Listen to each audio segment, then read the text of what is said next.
Welcome to All Politics of Local America's number one political hip hop radio talk show.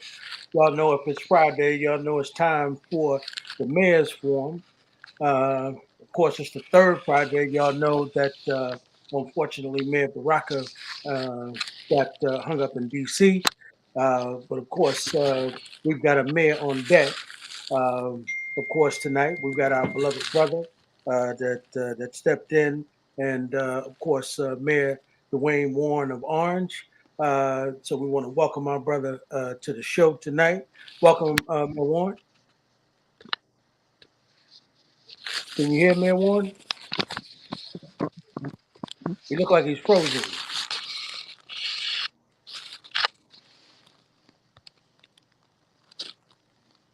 Hey, Mike, can you hear me? Dwayne Warren looks like he's frozen.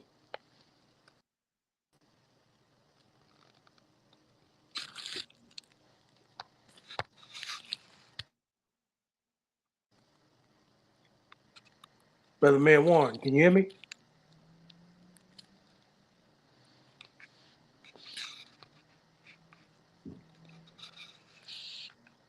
Mike, not sure what's going on, but he looks like he's frozen.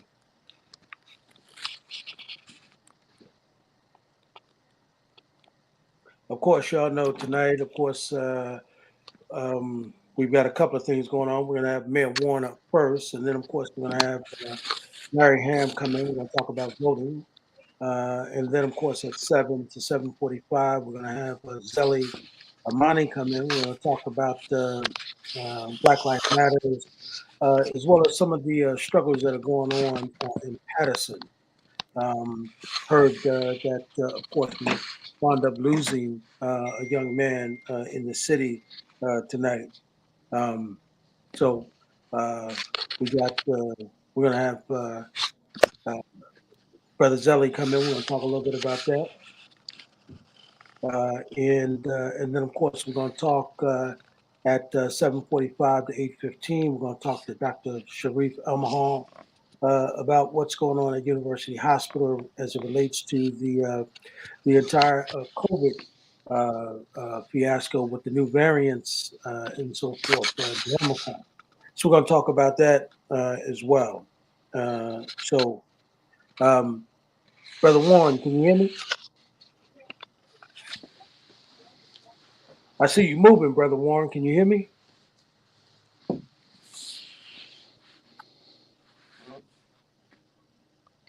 I can't hear him, Mike. If so.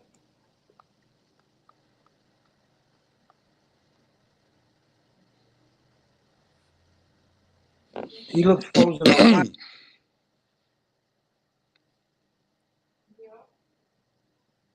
Mike, I need y'all to tell me what we're gonna do because he looks frozen on my end, and I can't hear him.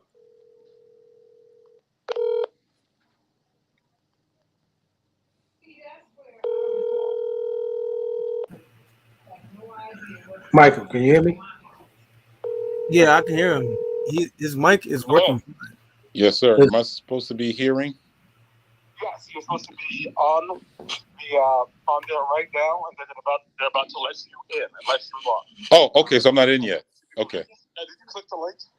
I'm in the link. I'm on the picture. I can see the DJ. I just didn't know if they can hear me.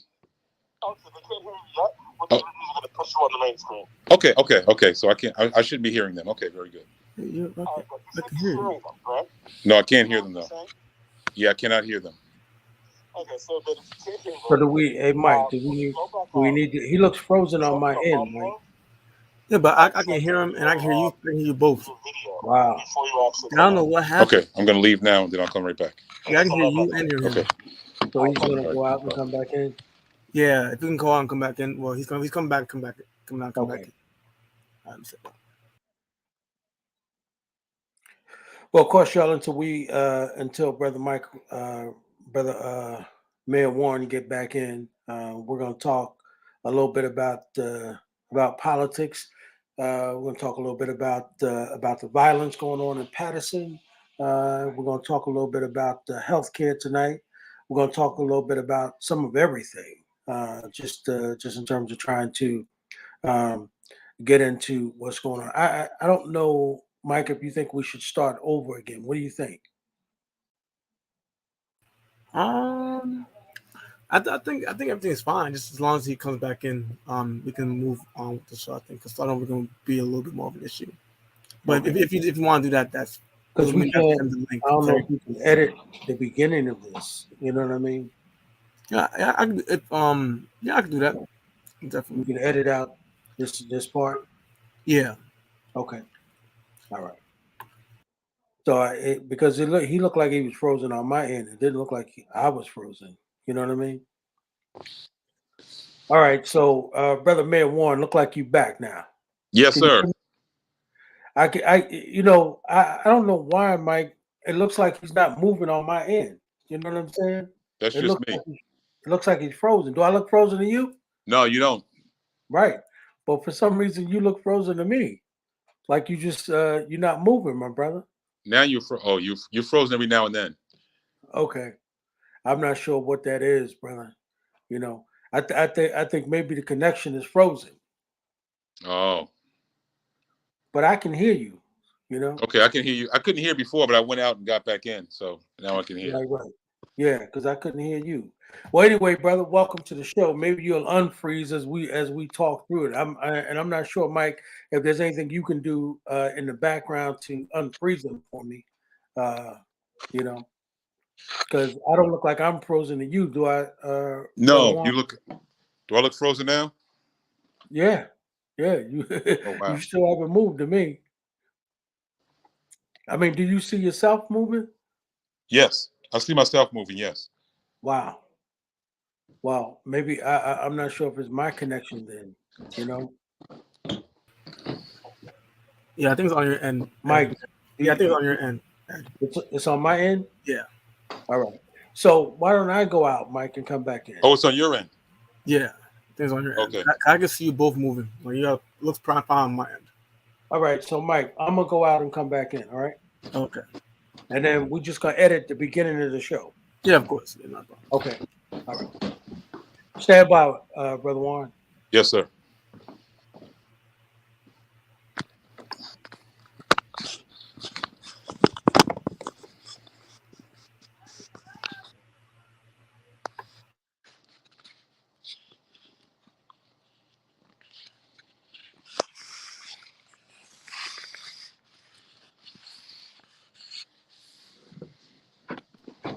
Hello.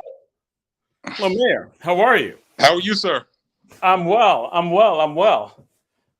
My apology for the delay. Thought we're on. How are you? How have you been? Excellent. All has been well. How about you and the family? All right? Family is good. Family's good. So I thought we had a little scare. So we just make sure family is okay. Yes. Family's good. Family's good. So That's all right. yeah, it's always like you always get a little scared when certain things happen, and so so thank you for your patience. Thank you for your patience. So how are you? How are you? How is things in Orange, and what's going on in the city of Orange? You've been mayor for how many years now? Yeah, all is well. 10 years. Wow. With the pandemic, it seems like 15 years, but we've made it through. Our numbers are steadily decreasing. I have 7 senior buildings, so I'm always concerned, and I have 2 nursing homes. So in our small town, we're packed full of people who have other issues that are compounded by the coronavirus. So 7 senior buildings and 2 nursing homes. Yes. So how has that been in terms of being able to deal with it, and how are you doing with that right now? Our health department has been very tight about how we operate, the messages that we send out, the resources that we get. We've been in a great battle to get testing initially, and then for the vaccine, we've had our good share of resources to the town. So all of that works to help those populations that are more vulnerable. And we'll continue those kinds of efforts. And, we've done everything from bringing the DMV to town and the mobile units, so we have access to, as I said, testing and vaccination. And other services that are vital to people, including food, much needed food for all of our residents as well. So we've tried to attend to all of the social needs that are out there for our community, and it's worked well to help keep us indoors more and to help keep us protected from the virus. Now, how's that been getting people vaccinated? How's that worked? Have people been wanting to get vaccinated? I know they're all over the country. People are having issues with vaccination, or people are hesitant about it.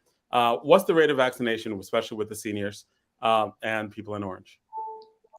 We're hovering in high 80s, and it's been a big push to get vaccinated early on. As with most people throughout the world, there was some trepidation.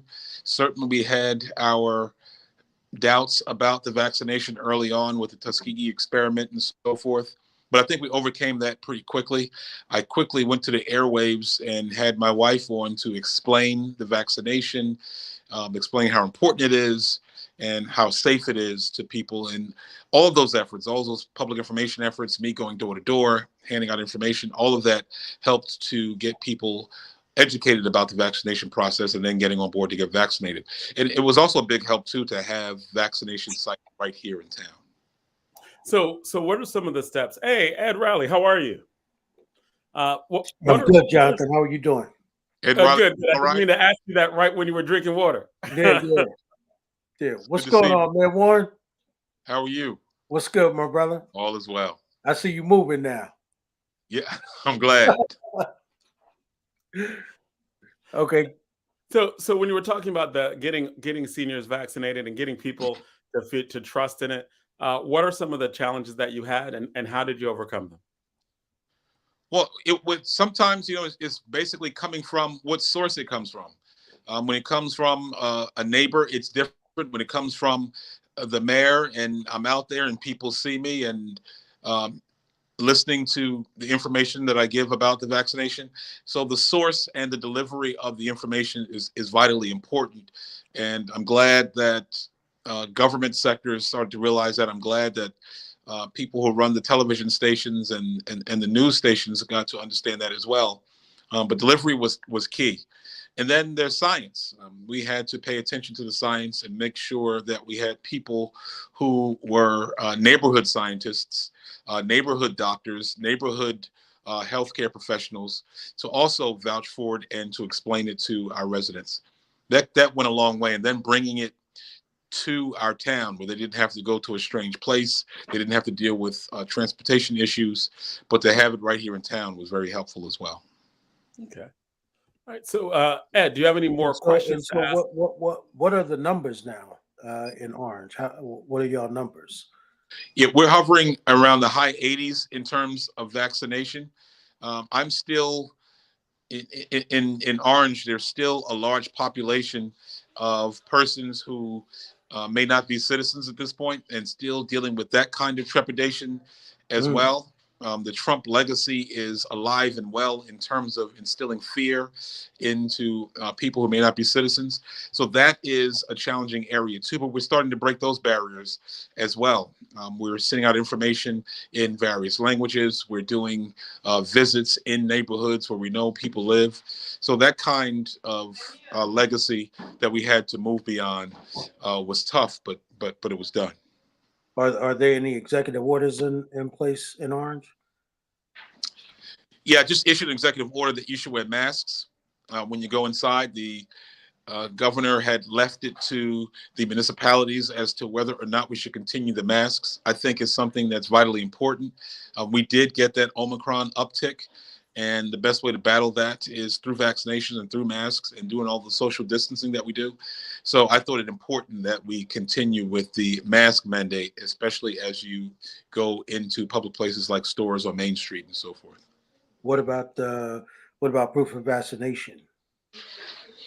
So our employees across the board, we have issued a vaccination requirement that you either get vaccinated, show proof of your vaccination, or that you be tested on a very regular basis. And I think it's once or twice a week that all our employees are tested. And we have the site right in City Hall on the 4th floor, so they're able to get access to a testing site. So any of the city employees can get tested at any time on the fourth floor? That's correct. I mean, at City Hall? That's correct, right in City Hall. Is And then there are other outlets throughout the town. There's one right in the parking lot of the police station. It's very highly used. There's another one on Park Avenue. One of our community partners, Dr. Salerno, has done an excellent job in terms of information and providing resources. So there are plenty of places to go to get tested and to get vaccinated. And is that so when you said there's a requirement for people to be tested, is there a requirement also for people to be fully vaccinated, meaning 2 shots in the booster? It is. That's what we're asking for. Employees have to have 2 shots and a booster, or they'll have to be tested on a regular basis. And that seems to be working out. When we did in our testing, we did discover that we had a number of employees who may have been infected, and we're able to get them out of the building, out of work for a period of time to follow the protocols in terms of staying at home and being sheltered in place there. So that's been really helpful for us. So it seems like you guys are getting it pretty much under control at this point.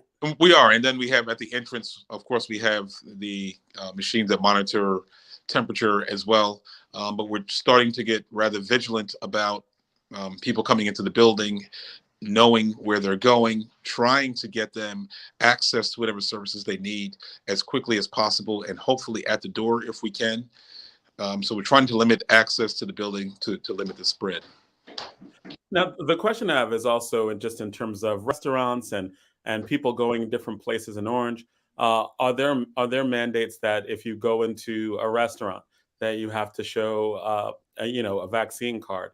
And what do you think about that? Right, like, is that something that Orange is doing or Orange was thinking about doing? It is not something that we're doing or thinking about doing, and I really don't know the utility of it. I've seen some places that are doing it, such as the airports and so forth, that have more of a regulatory sphere. But businesses and customers are free to go in and out of stores and restaurants in Orange. There is a mask mandate while you're inside, except when you're eating and drinking, of course. And that has helped us to slow the spread. Okay. But John, isn't that a mandate in Newark that you? Yeah, that's why part of the reason why I asked is that they're like New York City is doing it. I believe that Newark is about to do that. And I don't want to be misquoted on the policy, but that is what I believe I heard in terms of just the for restaurants especially. But Right. maybe it's because but that was for so what is some of the thing? I know that some people are doing it, but what is some of the thinking of why not do that? Like what are the benefits of not pushing that? I know these are controversial because I know that the mayors in every state in every city that does that gets a lot of pushback, right? But what is your thinking about that, especially in light of this larger controversy with different cities? Some of the drawbacks, obviously, are commercial ones. You're going to get the less customers that are vaccinated that would have come. If they're not vaccinated, they're not coming to your particular restaurant. So there's a cost-benefit analysis right up front in terms of a customer base. There's also a concern from many of the merchants that it's tough to police that kind of access, either because they're not trained to do it, they don't know whether or not they're reviewing a legitimate card or an illegitimate card. And so those kinds of issues where they have to come into adversarial contact with their client base is not something that's good for their business. And for a person to review those cards and then accept a person in and it not be a valid card, it does have some question of liability on the owner in terms of whether or not they were negligent in allowing a person to come in. So those are the kinds of legal and economic issues that are there. And of course, less of a concern is convenience, people having to bring their cards and having to show their cards. But that concern is a lot less than the economic and legal concerns that the merchants have.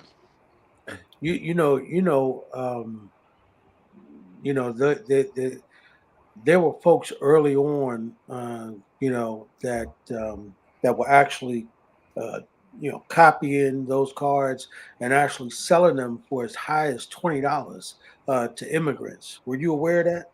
Absolutely. And taking pictures on their phones and transferring the pictures using the same card for the same person, is that kind of conduct diminishes the utility of the card. When you're in more of an institutional setting where you can have more verification, you can actually look up on the computer and check it, maybe more able to detect, such as an airport. It's just tougher in a mom and pop restaurant, many of the ones that we have here in Orange, for them to have that kind of technology and sophistication about determining whether or not the cards are real. Yep, you're absolutely right. And I think that, the problem with that is that it puts all of us in danger, right? For those people who would do that. And especially, you have some folks who, even if they're not positive, they may have been in the presence of someone who was, and then of course come around you, and then there's you could take that home and spread that to your family. So I think that the honor system is good, but I think at the end of the day, we've got to come up with some sort of better system with all this technology we have. We've got to come up with a better system. I mean, everybody got a phone, so we've got to figure that out. Well, I'm sure that at some point technology is going to catch up and you'll have on-site determinations. Go ahead, John. That was actually just feedback, but one of the things, hey Zaid, how are you? One of the things that I also wanted to do, if we don't have more questions about COVID, there's some things that I just wanted to ask you very briefly about. But even before we do that, we always give the people who are when we talk to mayors, when we talk to people, we want to ask them, what's going on in Orange that you want us to know about? Because we bombarded you. First, thank you for your patience, right? Secondly, we bombarded you about a bunch of questions about COVID. But what are some of the things that you want us to know about that great city of Orange? Yeah, I'm excited about the school year. Hold on a second, man. I'm glad to bombard them because I go to Orange for my Jamaican food up there, man. So I want to make sure. Otherwise, we're gonna have to go over to Man Warren's house to get my Jamaican food. So no, I'm That Jamaican restaurant said there's one guy that keeps coming in there without his mask on, so I got to make sure. Hey, please, please, mess up my food, brother. Yes, sir. I'm excited about the schools and the students and the fact that we were prioritized in getting our schools, part of our high school. We got built onto that with a new gym, new facilities. Same thing with one of our elementary schools that hadn't gotten attention in easily 35 years. And those projects are complete and near complete, and our kids are starting to go back. I'm proud of the school system and the way we handled the COVID surge that came along, and how we did the ventilation systems, the cleaning, the systems in schools. Our teachers and our administrators are incredible people, and they really showed their mettle in terms of making our schools safe to return to, whether it be hybrid or not. They're doing amazing things to make sure our kids are safe. But I also want to, as I go door to door and I speak to families, I want to give a huge shout out and encouragement to parents of children who are in elementary school.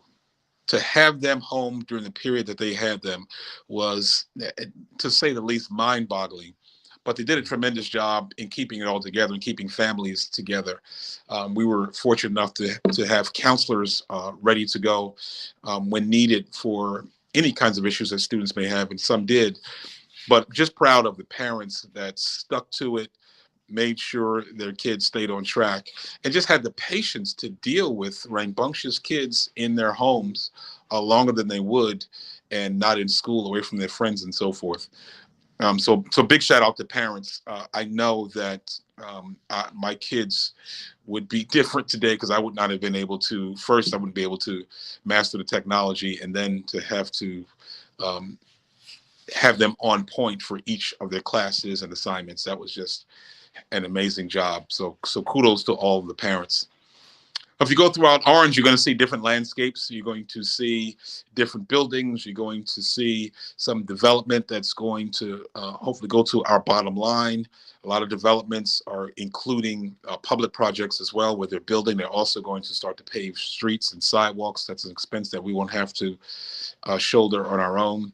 The transit village concept in Orange is real and exciting and vibrant. So what does that mean? The we're transit doing a village. lot around that. What does that mean? The transit village concept. So the transit village concept was a concept that came up a long time ago, that we should start to do development around points of transit. And here in Orange, we have 2 train stations, and we're building one of our first luxury units right near our train station at Main Street. And it's a building that's going to have all the amenities, security, parking, swimming pool, gym. It's a full luxury building. It's right around our train station. We believe that if we start to build around the train stations, that it'll lessen the traffic of people having to have cars and so forth. So it's an environmental impact as well. We're positioned where we can get to New York very quickly. We can get to Newark very quickly. We can get to the airport very quickly. So we're taking advantage of the area that we have around our train stations.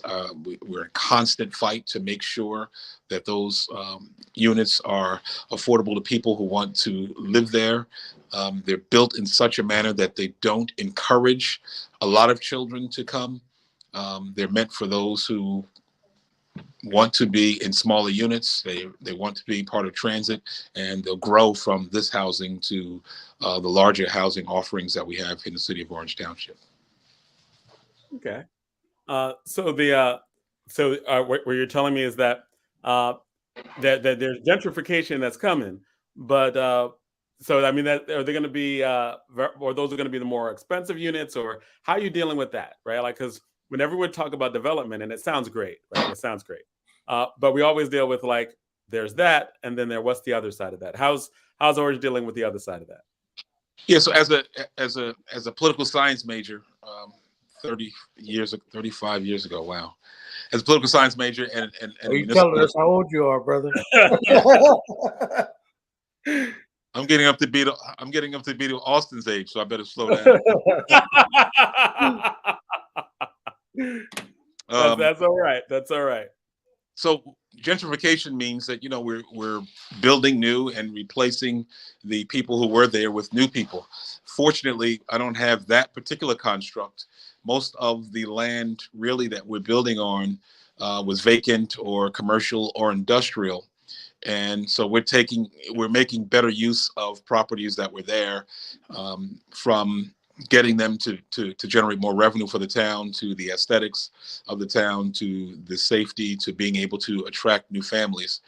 So we don't have the particular issue of gentrification, but still, as you build new, you do want to welcome those who want to downsize, who want to look for other units in different areas of the town. So we still want to accommodate those people as well. If you look at our housing market, in the 1, 2, and 3 family homes, there's a certain boom as prices are really skyrocketing. Which is a lot of what I was talking about in terms of the development. Yeah, that's the offset of having the transit, is to have other areas in the town become attractive to people. And there are some people that come from across the river who don't blink at some of the prices that we in New Jersey would think are pretty high in the first place. So part of that is because we have 2 train stations and we're centrally located. We're at a nice hub. We have housing, a great housing stock. We have many mansions all the way to public housing that's brand spanking new and looks like townhouse type developments. So because we have the housing stock and our proximity to the train stations and 280, it makes us an attractive neighborhood for people to come to. And then once they see it, of course, they fall in love with it. And some of them stop by City Hall and they see the mayor, and that seals the deal for them to move. They're like, I was on the fence, but I met Warren. Mayor Warren is like, all right. But that's the kind of attraction that we have. For me would be my challenge is to build programming, to build services that keeps up with the demand for housing. Well, and I think Ed was saying that his His main attraction would have been the Jamaican food. That's Apparently, it. that's a big thing in That's Orange. it. You get rid of the Jamaican food in Orange. I'm leaving. So Yeah, you I better. have a spot in every Jamaican restaurant in town. All of them know I'm coming. They know where I like to sit, and they just see pile the food on. So if you're ever going to meet with me personally and we're going to discuss some business, don't ever be surprised that it's not at some restaurant here in town where I'm going to show off all of our international flavors that we have. Y'all got that going on, and I give you credit for that, my brother. You know, and before we run out of time, man, I just want to thank you, man, for coming through to support Mayor Baraka and Mayor Lumumba, man, at the press announcement for the 50th anniversary of the National Black Political Convention coming to Newark during the spring. Thank you so much for that, brother. Yeah, that's an important move, and I hope that you guys will continue to highlight the dates and times and the importance of us coming out for that. It has been 50 years since we as a people coalesced nationally to say there is a power base and we should occupy it. And myself, Mayor Baraka, Lumumba, certainly all of the Black mayors across this state are sitting in this seat because those conventions happened. They're sitting in the seat because a guy named Amir Baraka said we should get together and define our own political destiny. So we're sitting in these seats, and that's why we honor them by doing the work and trying to be the best mayors that we can be. Yep, and you one of them, Mayor Warren, one of them strong soldiers, brother, and much respect to you, man. Absolutely. I believe we do have a few minutes. Can I get one more question in? Yeah. All right. So this is and this is something more like for a part two because we definitely want to have you back on. We haven't had you on in a long time. We want to have you on again soon. But there's something that you said a long time ago in one of our earlier interviews that I want you to elaborate on. Some of our guests later will be talking about police brutality, police violence, and specifically in Patterson, right? And talking about the Black Lives Matter movement there. There's been a lot of work in Newark dealing with police and police reform. I know statewide there's a push to have a civilian complaint review board. You said a long time ago on our show that it's the mayor that will determine the conduct of the police that work for them. No question. Can you just elaborate on that and just talk to us briefly about what it's been like in the time that you've been mayor? Because it was like maybe 5 or 6 years ago. I think it was maybe your first or second term as mayor. Having been in charge of the police from then to now, how would you characterize dealing with those concerns that are local for you and national, of course, for Black people all over the country in terms of police violence, the policing in general? That's been the most significant issue of our time because it deals with every fabric of society, from social to economic to jobs to home ownership to where we're going to live to our neighborhood. So policing is an essential part of administration of town, city, whatever your municipality may be. And it's been important for me as the head to act in a fashion that police can draw from. That when they're making an arrest, when they're making a stop, a picture of me, a sound of me, something about me ought to be in their heads that says, I have to discharge my duties responsibly, respectfully, and firmly. And that's been my mantra the whole time. And I spend time. That's something that is just valuable to administration, is spending time with the people, the constituents, but also spending time with those who are charged with protecting and serving our communities. They have to know that you care about this, that this is important to you. I talk about my work with the NAACP in Newark and my work as an attorney on civil rights cases. I talk about that with my police so they understand where I'm coming from. There can be no confusion about, well, is he one of us or is he one of them? You have to be very clear about that. And I take every opportunity to do and that.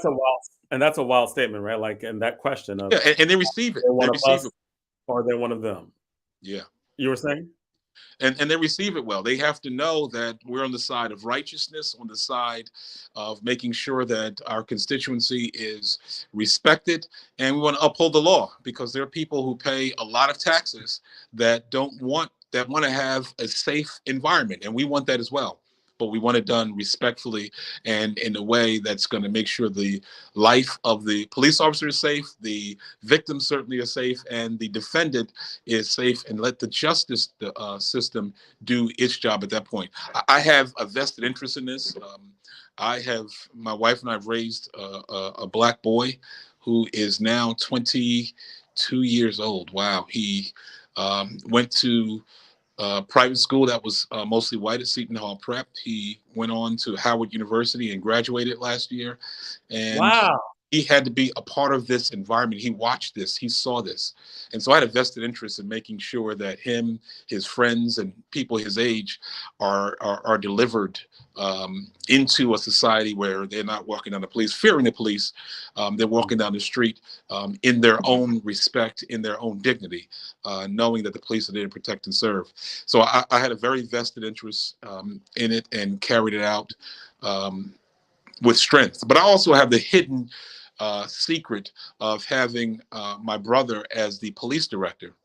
And he came from a background of education, went to the probation system, the county corrections system. He was at the youth house, where he was the director of the youth house. So he came into a system that looked at crime a little bit differently and fighting crime a little bit differently, looking at it more holistically. And so when I put him in charge, he easily took the reins and started to preach the gospel of community policing, of respect, and of making sure that the police do more than just police. So they're involved with young people's lives. They're involved in many of the activities that we have.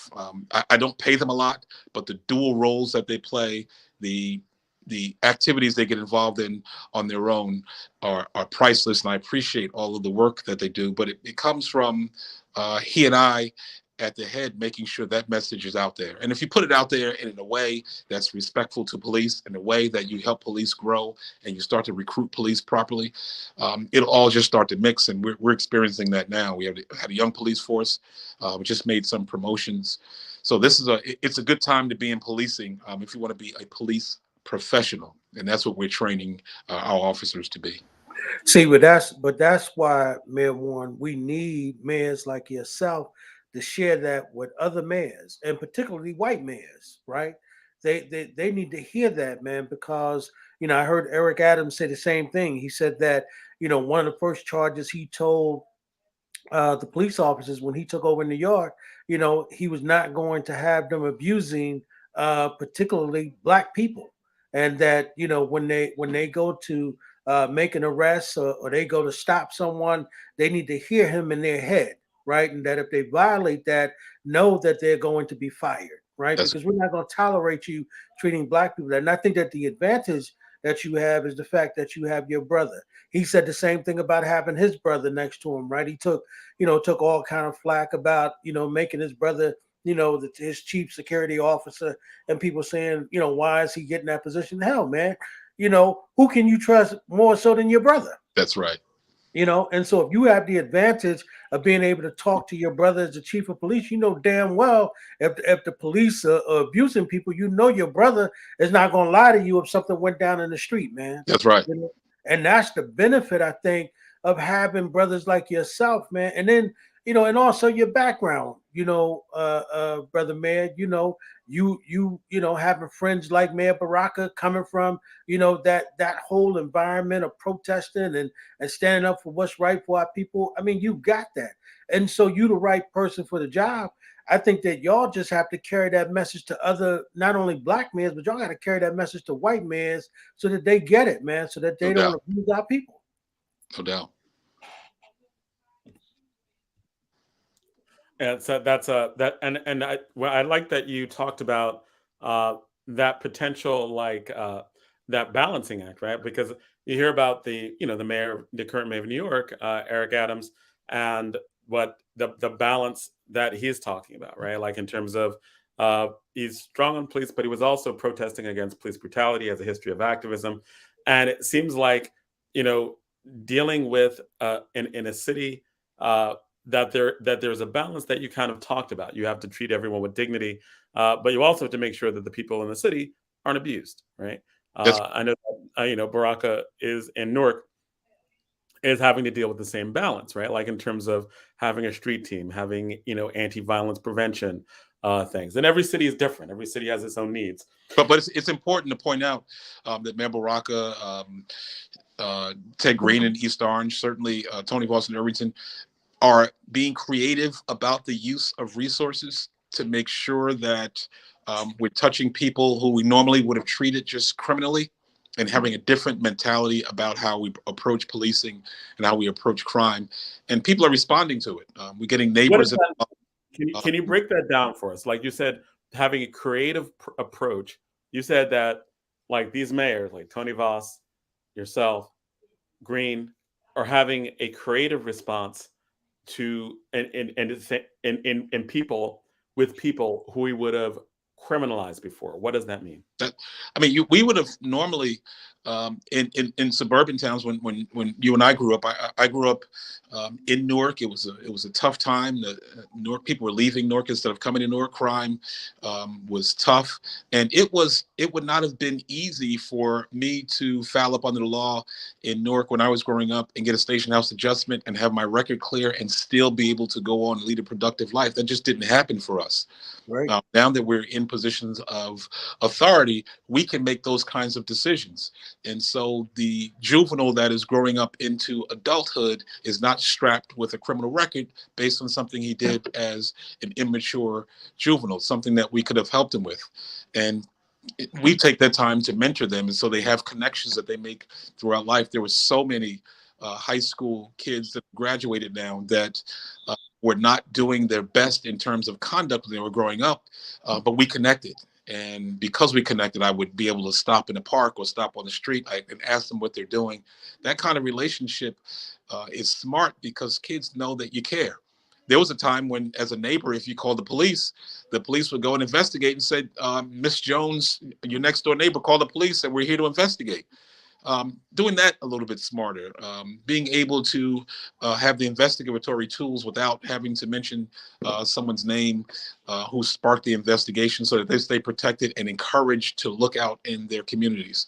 Right. Having the block watch associations have been very powerful in our organization. And it gets the attention of the politicians. I mean, people come together on their block and say, if it's a safety issue, we want another car in our sector.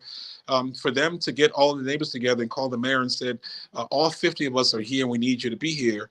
9 times out of 10, you're going to show up. I'm a student of politics. So just based on the numbers, I'm showing up. But it's more important that when you show up with people who can produce concrete results for a neighborhood. So it's those kinds of things Raz is doing, having a number of social workers on staff that can respond to calls with people who have other types of deficits and they don't need policing, they need more social interaction. So those kinds of solutions and approaches to law enforcement they've helped us to keep crime down.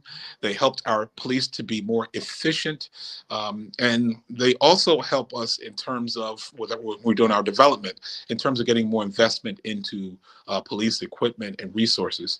So that combination of operating a city with that kind of thought base, it helps us keep crime down. It helps keep our police resources up, keeps them more efficient, and it keeps our neighborhoods safer. Now, that's the best thing I can sell to a family is that I have a good education system, I have a safe environment, and I have a great housing stock. Those are the key elements that made us successful here in Orange. So, Warren, I'm surprised you forgot one important thing. You talked about a great housing stock, you talked about safety, but you forgot they have you. Remember, they talk to you, and that's the right. Deal. So you should, my wife heard me make that comment, and she says, "Yeah, keep that part down a little bit." So I didn't. well, yes, that is. She's always been an incredible communicator. So yeah, your classmate. We should mention that. Yep. Yes, my classmate at Science, fellow debater. She was Blue and Gold Science Park High School debate team way back in the day. So I'm blaming all on you when I hear it all day. So Zaid, what say you, my brother, knowing that you a brother in the street and just listening to that kind of actual management from a brother like Mayor Warren. I mean, what Can I say just you? comment on Zaid? Zaid came to our Black Lives Matter march in the summer right before the pandemic, and I was just impressed to know him. I was awed by his passion. Don't pump him up, Mayor Warren. By his words. I mean, you They didn't. need somebody to handle the streets. Don't let him tell you nothing. I took a lot of credit, Zaid, from everyone that was like, "Do you know this guy? He's a friend of mine. Yeah, I brought him in." So, thank you, brother. No, that's what we do. And and that happened. I was just getting off the damn floor from COVID when I had to do that. That's right for y'all. But I'm gonna ask you a totally different question. Everybody, we know about your wife. How's your mother-in-law? That's my old comrade. Yeah. So she retired from Rutgers. This is Marsha Wilson Brown, Esquire. Oh, we know her well here. Yeah. Well, man, Warren, you know she's important to all of us. So, right. So she ain't just important to you. You know she important to all of us. Yeah, she's absolutely. No, she is a treasure. She is a treasure to us all. A lady who was in the movement very early. She was an academically gifted student at Michigan State University, and as a junior, she strapped a infant on her back and went back and still graduated at the top of her class. Delivered her to me 29 years later. She's been working in the community all along. You don't know how many overtures she got from corporate America to come in that she refused and say, I have to stay grounded in this community to uplift so many. And if I can just tell you the number of lawyers that she's launched, the number of students that have come back that she's inspired, she is a living treasure to us here. And I lift her up all the time because she made certain sacrifices that she didn't have to make. She could have been in a different place economically, but what was important to her was to lift her community. When I ran for office, that was one of the toughest things she said to me, is that you have to stay grounded in your people, no matter what the advantages are, stay grounded in your people. I've lived by that mantra, and thanks to Marsha Wilson Brown, it's been successful for me. I was just at her house yesterday. Now I'm still a son-in-law, so I had to install the flooring in her basement at no pay. So still a son. There's still things I have to do, but professionally and family-wise, just no better person. And I would have to add, because I can't be on a program where Marsha Brown is mentioned, and not just say that I'm a debate coach, I'm a high school debate coach, and if it weren't for Marsha Brown, debate in Newark would not look nearly what it does. She was instrumental in the creation, the expansion of academic high school and college debate in the city of Newark. Helped spearhead programs, helped get funding. Like she has really helped kids, not just at Rutgers, not just at Rutgers Newark, but throughout the entire city of Newark. And her role in academic high school debate always has to be highlighted. And Mayor Warren, you know that all politics are local actually exists because of Marsha Brown. You know that, right? Yes. Yeah, I remember sometimes when when some other sectors of the community needed some radio space, and Marsha said, "You may need radio space, but there's a certain space that will not be touched," and it's still here today. All politics are certainly local. That's right. Thanks to Marsha Brown. Yeah, very much. You know, Zaid, thank you, brother. That was the most. That was the funnest topic that we've had. Yeah, Marsha. Marsha is an example. Marsha's from Detroit. That's right. And we Newark we just had another elder statesperson retire from public office in Mildred Crum. They were both great Both from Detroit Detroit. and Newark stories, right? And Marsha, I've known Marsha since the 70s. We go back that far. I remember she first came to Newark. Is a student of the great late and unsung James and Grace Boggs. Those were a great black radical power couple of Detroit's black radical tradition that shaped her and gave her grounding in the black radical tradition, and she has been true to that for as many years as I've known her and more. So she is indeed a treasure that I'm very proud to be a part of my life.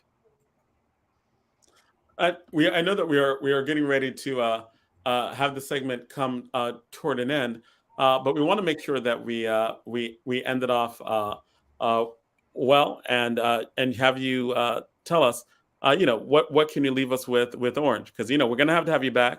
We're going to have a lot more conversations. But before we get into that, I know there's someone who might want to say, Larry Hamm was in the background when we were talking about Marsha Brown, and I saw his face moving. I saw Larry going like, I really want to get in on that conversation. How Marsha Brown is. I got to. Yeah, I'm back here, in here, and Mayor Dwayne Warren's over here. So I know you know each other from way back, Larry Hamm. I know. What did you have to say about? Hey, John, but that still ain't gonna get Mayor Warren out of having to go finish the floor, no matter what. Fair enough. That's what family's for. Mayor, how you doing? Mayor Warren? Sir. How are you? I'm good, man. I'm good. Glad to see and hear you, and I'm glad you're doing well. Wish the best for you and your family in 2022. Thank you. You as well. How's your daughter doing? Which one? Imani, the youngest one? Yes. Yes. She's doing okay. Okay. Yes. Yeah, I'm going to plug her into some things she wanted to get involved in. So, all right, please. And now is the time to do it. Yes. Give her a call. She's more conservative than her dad, so I can work with her. That's probably true. I don't know. She's starting to show up at Dad's rallies. She might turn out to be more radical than he is. That's right. I hope not. Wade, you're not supposed to say that out loud, right? That's all I'm trying to do. Bring some young. I don't want her to be poor like her father. Hey, Larry, before you came on, Warren was telling us how old he is because now he got a college graduate living in his house from HU, by the way. Wow. Well, I probably got a few years on Mayor Warren. I got a daughter that's old as Mayor Warren, I think. Oh, wow. Radicalism is doing you well, Brother Larry Hamm. I have a daughter that's 47. And what? I have a daughter. I'm 68. I have a daughter that's 47. I have another daughter that's 37, and I have another daughter that's 26. That's the one you met. You met the youngest one, Imani. That's the one. Yes. Mm-hmm. Larry Hamm, my son told Princeton no, and he said I'm going to go to Howard University. Good for him. Yeah. He's strong man. Good for him. Yeah, he did well. Yep. And Howard is the Harvard of the South, right? Right. That's right. It's always been the Harvard in the Black community. You know what I mean? I mean, especially the conscious Black folks. And he called me from school.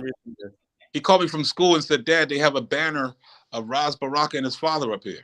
Wow. Hey, man, Warren, you ever tell him that story about y'all almost getting locked up down at? That's what I had to tell him. So he felt kind of famous. Hey, you didn't leave out the part that they was gonna lock you up too, because you look like you was part of the radical crew. They didn't care about my law degree. No, who got me down there? The first call. That's a beautiful story, man. Wait, Marsha Brown is the reason why you were down there, almost getting arrested? Oh, Raz said, "Listen, I think he tried to call me. He probably couldn't get in touch with me. He called Marsha, and I was down there. It worked just that easily." Wow. Okay. Wow. So actually, at some point, we're going to have to talk about that. Well, they needed you because they had called out the SWAT team. Wait, on the students. They were serious. Yes, they call the SWAT. This is not exaggeration. They had the helicopters, the SWAT team, and everything. Wait, time out. Let's unpack this. Back it up just a little bit. What we're talking about back in the 90s, or we're talking about what just happened? Wow, no, in the 90s when Raz was a student. They called the SWAT team. They took over a building, and eventually the SWAT team with the helicopters and everything was called in. There's actually footage of this. I saw the footage. They kind of played it in connection with the latest takeover down there at Howard University. That's why they probably called you down, Mayor Warren, right? Because you were a lawyer that was going to help keep Raz out of jail. That was the key. Keep Raz out of jail. Bring him back home to Newark. Without the SWAT team. So yeah, those are actually some pretty good stories. Instrumental in discussing this current situation with the president of Howard, and brought the students and the president together to try to resolve this. He was very instrumental in getting that resolved. Him and Kasim Reed from Atlanta, the former mayor. Yep. Wow. So those are some good stories that we definitely have to. I mean, hey John, we had the students on. Remember, we had I think Zaid booked one of the young sisters, one of the leaders, to come on. We talked. But I didn't know about there are two things I didn't know about. I didn't know about the history going back to the 90s. Actually, Mayor Warren, I did not know that you were the lawyer in that case. That was instrumental in going down for that. Then they got him. They threw him in. They actually arrested him in Newark at the city council meeting. The issue, because they started protesting in the city council meeting, had them all arrested, go into jail, and we went in, got him out, resolved the case. But that was in the 2000s, though, right? Like that was right. That was much later. He was back home. Okay, so you've been that go-to lawyer for a while in terms of just making sure that law enforcement, city government didn't get way out of hand. Yeah, I mean, all the other institutional lawyers are like, I'm not going against the government. I'm not going against my person who's in power. Raz and I had nothing to lose. We had youth on our side. Okay. Here's the thing. We talk about, John, when you're a lawyer, you have the main thing is these ethics hearings and so forth, right? And that's what lawyers are afraid of all the time. Mayor Warren was putting all that shit on the line. You know what I mean? What people don't know, and so that's why I'm saying, man, for him to stand up with and remember, he didn't have his law license that long, and so for him to be doing all of that, man, most young black lawyers, they trying to get to Wall Street and make that money. That's right. Same thing he was saying about Marsha. She could have went that way. That's right. Right. Absolutely. All right. So I know that we have Mayor Warren. I know that we've kept you a lot longer than you expected to be here. So first, and we appreciate it, my brother. We very much appreciate it, right? We very much appreciate you coming on. We very much appreciate your patience. We very much appreciate getting to have this conversation. We have to have you back on to talk more about some more in-depth things that you've done as mayor, and just because I actually hadn't realized that it had been 10 years. I hadn't realized it had been 10 years. It's a long time, because it was when our show first started. That's right. Came on, right? So I didn't realize all of that. So as we end this, just two of the basic questions that we always ask you. One, who are you rocking right now in terms of hip hop? And you could also end with anything else that you want us to know about Orange, about anything that's going on. I think my son has me still with Kendrick Lamar. Okay. But I would close with encouraging people to stay safe and to not just say words, but to know what that means in terms of protecting yourself, wearing your masks, getting your vaccination, tested on a regular basis, to make sure that we can jumpstart the economy. We hope the spring is going to be better, but it only gets better if we conduct ourselves better. Right. Do that on our end. And then I encourage people to start to look at history every day, to find out what happened in history to make us get to where we are right now, because we are at a precipice where all of the things that we were talking about in terms of the media and corporations, all of the access to wealth that we were talking about is slowly becoming a reality for us. But we have to know our history so that we're prepared to take advantage of it. And that's where I think sometimes where we get hoodwinked, they say, yeah, you can have everything you want, but you're not prepared to accept it. So I want us to work on getting prepared, knowing our history, so that when the doors are swung wide open, we'll walk in prepared and make sure that we can develop legacies for our families and our communities. Thank you so much, Mayor Warren, and we're glad to have had you on our program again. We're going to have you back soon. Thank you guys for having me. Thank you for having my picture on with Larry Hamm. I'm famous. This has been good. Thank you. You got jokes, man. Take care, man. You got jokes. Hey man, I hope they rehab that station. Did they rehab that station yet? They're working on it. He talked about it. He said, he said that's what they're doing. They're renovating. Okay, good. That is All Politics So Local. We're getting ready to move into our 7 o'clock hour, but welcome, Larry Hamm. Hey, and welcome, Donna. Hey, Hey, Donna. Hey. I just want to shout out Junius Williams, because as Mayor Warren was to Ras Baraka, Junius Williams was to me when I got arrested down at the city council, arrested by the black president of the city council, then Earl Harris, and dragged out. And I didn't even know they had a secret tunnel that connected City Hall to the jail. Wow. Oh, wow. And they literally dragged me out of the city council chambers, down the stairs, and then through this tunnel that connected City Hall to the jail and put me straight in jail. And this was Chairman, that's Green Street Jail right across the north. The Green Street Jail. Wow. And I was able to make one phone call. So I called my wife. At that time I was married. I was very young. This was my first marriage. I was 20. I called my wife, Kipenzi. That was an African name, Charlene. And I said, please call Junius Williams. And Junius was the one that got me out of jail and the one that handled that case. And the judge ruled in my favor and said that my free speech rights had been violated. So, you know, having politically conscious lawyers is important, because I didn't pay Junius any money. He did that pro bono for me, got me out of jail, and then took my case and successfully defended me. And I've been fortunate in that respect, because that happened more than once. I don't know if y'all was aware, but I was indicted once for gun possession. And I was indicted by a grand jury and went to trial. And there used to be a brother that headed up Newark Legal Services. His name was. That happened? I was, let's see, when I came off the board, I was 20. I think I was 18 when I was indicted on the gun possession charge.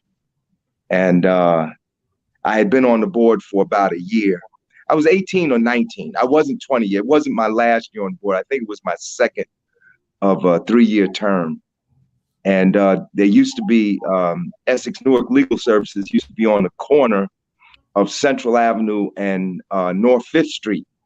And a brother headed up. I don't know if you know that name, Donna, Tommy Carmichael. I think he passed away. Yeah. But Carmichael headed up Essex Newark Legal Services. Mm-hmm. And he assigned one of the lawyers to defend me. And after being indicted and being put on trial, the jury came back with a not guilty verdict.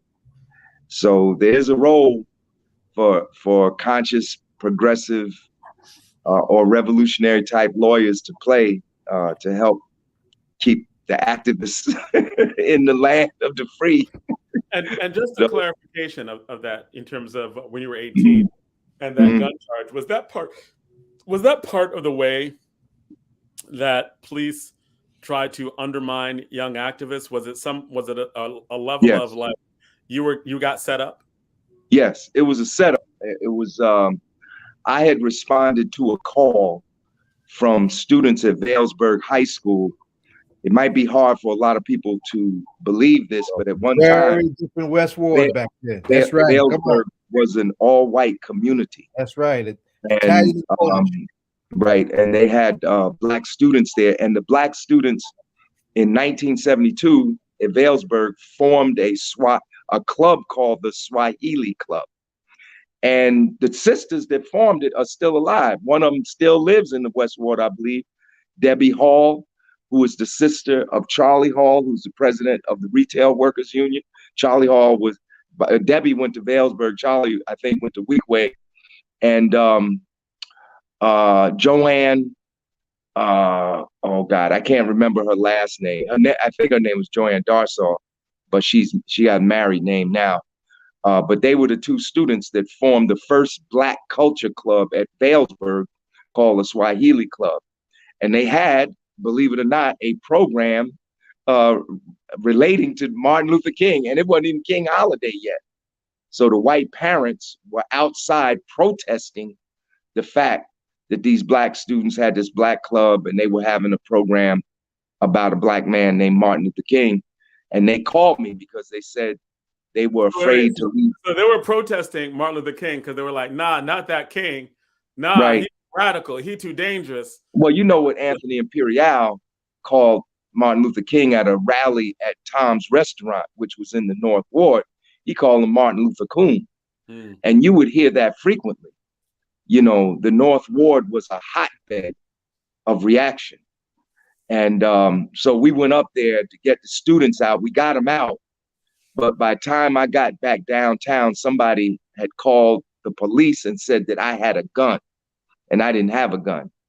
And without me having a gun, I was indicted. It was put before a grand jury, and I was indicted, and I had to go to trial. The trial.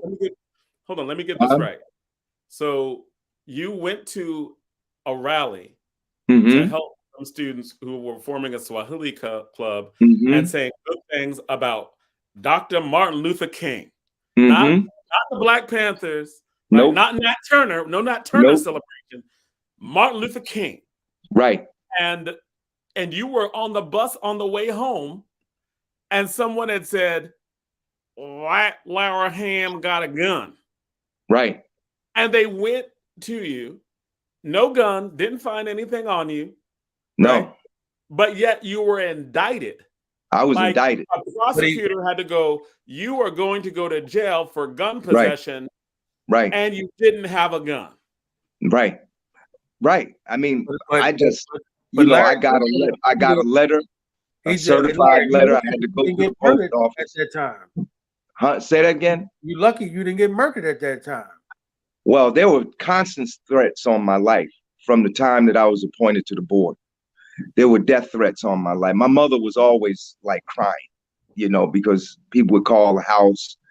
People would editorialize against me on television, like the vice president. I remember one day I was coming home, and my mother was watching her stories, Donna. You know, I don't know if they do that anymore. Do the stories still come on the soaps? Yes, and they do. In the middle of the program, the vice president of public affairs of ABC breaks in and starts an editorial denouncing me for getting a resolution passed that would enable students to bring the red, black, and green flag to school. You know. Wait. Time out. Let's back this up again. You said the vice president of ABC News. Yes. There are only three back then. Only three stations. There's ABC, NBC, CBS.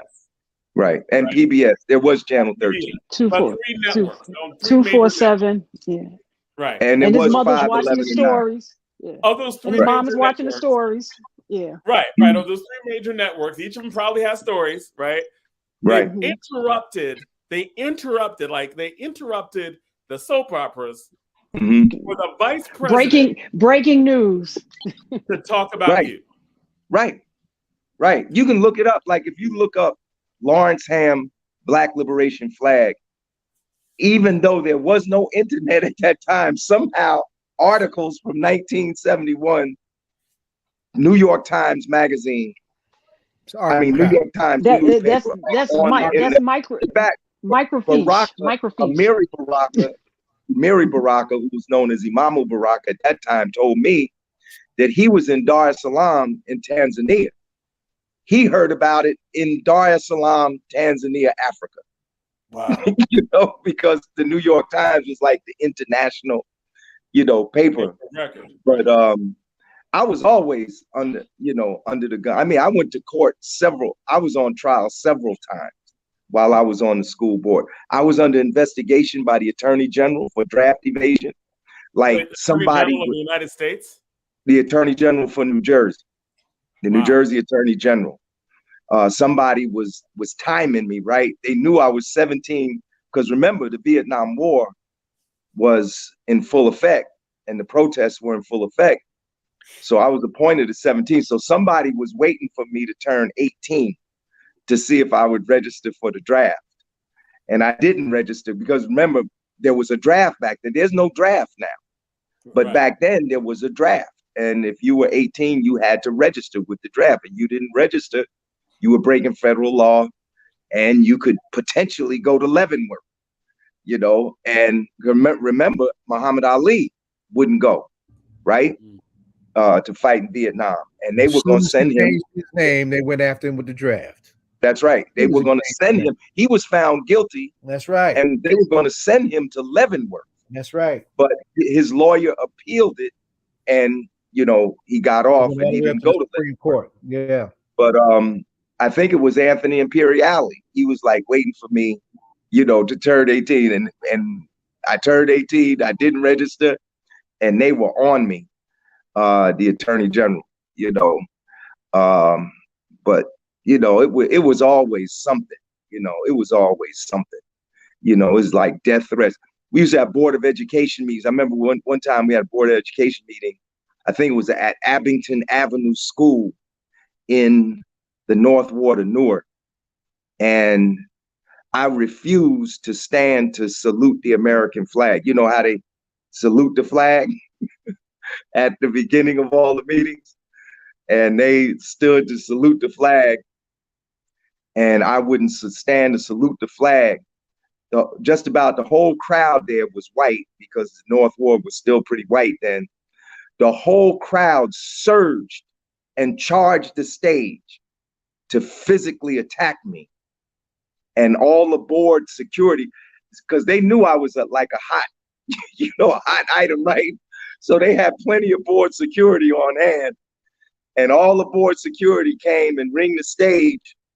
And the meeting was immediately adjourned and we were all ushered out and spirited away in Board of Education vehicles. The meeting never proceeded because I refused to stand and salute the American flag at that time. And you were 18? How old were you, 18? I was 17 when I was born. That incident with Abington School, probably I was 18 or 19. That might have been my second or third year that I was still on the Board of Ed.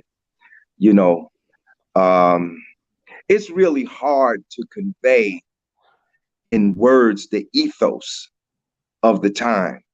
And it seems to me we're coming back to that. I can feel it. You can feel it. But the ethos of that time, we used to have a term called right around the cornerism because people believed the revolution was literally around the corner. Because remember, between 1960 and 1972, there weren't 5 rebellions, 10 rebellions, 20 rebellions. Between 1960 and 1972, there were 1,000 urban uprisings in the United States of America. But see, we didn't have the internet back then. So a lot of them went down and people didn't even know about, like right here in New Jersey, there were 27 urban rebellions. Newark wasn't even the first. Jersey City was the first in 66. But most people don't even know that there was rebellions in the other towns. Zaid knows about Plainfield because famously in the Plainfield rebellion, the people seized the armory. There used to be an armory in Plainfield. The brothers cleaned it out. That's right. Yeah, they went in there and got guns. So nobody died in Plainfield because there was a balance of power. You know? But it's hard to convey the ethos. I mean, Amiri Baraka, you know, Raz, Ed, you're convening this National Black Political Convention, which is going to be a benchmark event this year. But Amiri Baraka was an international figure. He wasn't just a national figure. He was an international figure. That's right. You know, he had respect, you know, around the world, you know. And it's funny because, you know, at the end of his life, you know, he didn't still have that notoriety. I mean, he still had notoriety, but not like he had, like at 72, in 1972, when he called Gary, he was at the peak of his political power. I mean, many people don't know that Amiri Baraka was the only African American invited to the funeral of Amilcar Cabral. Amilcar Cabral was the leader. Was just yesterday. Right. Amilcar Cabral was the leader of the PAIGC, the Revolutionary Party for the Independence of Guinea and the Cape Verde Islands. Amilcar Cabral is the one that wrote the book Return to the Source. Great figure. You know, he's the one. You hear this, people use this phrase all the time: tell no lies, claim no easy victories. That's right. That's from Amilcar Cabral's essay on Return to the Source. And when Cabral was assassinated by the Portuguese, and when Cabral was assassinated, you know, Amiri Baraka was invited. And it was after going to Cabral's funeral that he wrote the poem African Revolution, which is in his book. If you get the book, The Leroy Jones Reader, that poem is in there. And it's a long poem. The poem was so long that it was a pamphlet. He published it first as a pamphlet, just by itself. You can still get the pamphlet if you look for it. I have the pamphlet and the book. Yeah, right. Still available. But the reason the People's Organization for Progress meets once a week, that's right, and has met once a week every week since we were founded 39 years ago, was because of a line in that poem where Baraka says, Black people all over the world meet once a week. Meet once a week.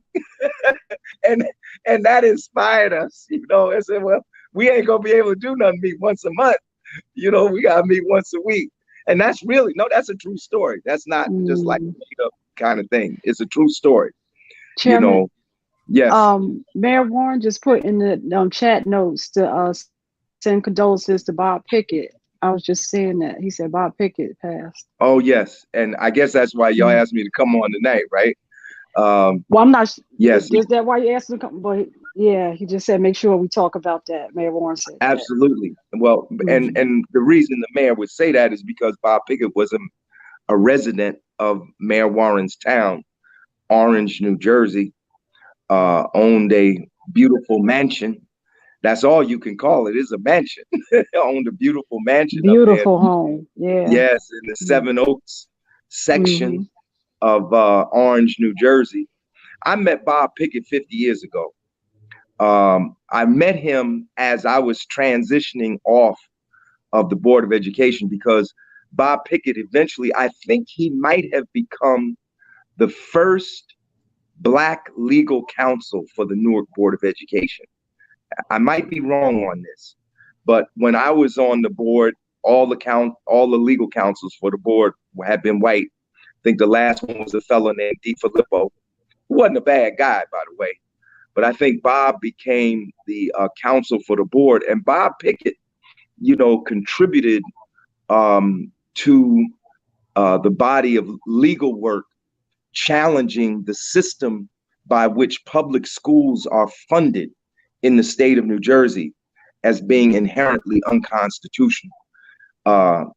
New Jersey schools are funded through property taxes.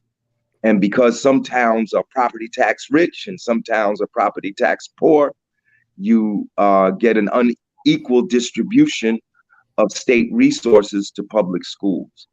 And I don't know the exact role that Pickett played, but I know that he was involved in the legal work around that case. And, you know, he did, like I was saying earlier, lawyers that do pro bono work, he was another lawyer that helped keep me out of the joint, you know. And he handled a number of legal affairs for myself and many other people. You and know, even on y'all last days on 98.7, the open line, y'all was fire on the open line. You absolutely. Pickett, Well, he was on that open him line and was him and right, him and him Tube and Bob Slade. They were on open line for about a dozen years when KISS was still a black station, 98.7. And then when the same people that bought KISS bought BLS, they transitioned. They were able, through Bob Slade, I guess, effort primarily, to transition open line from KISS to BLS.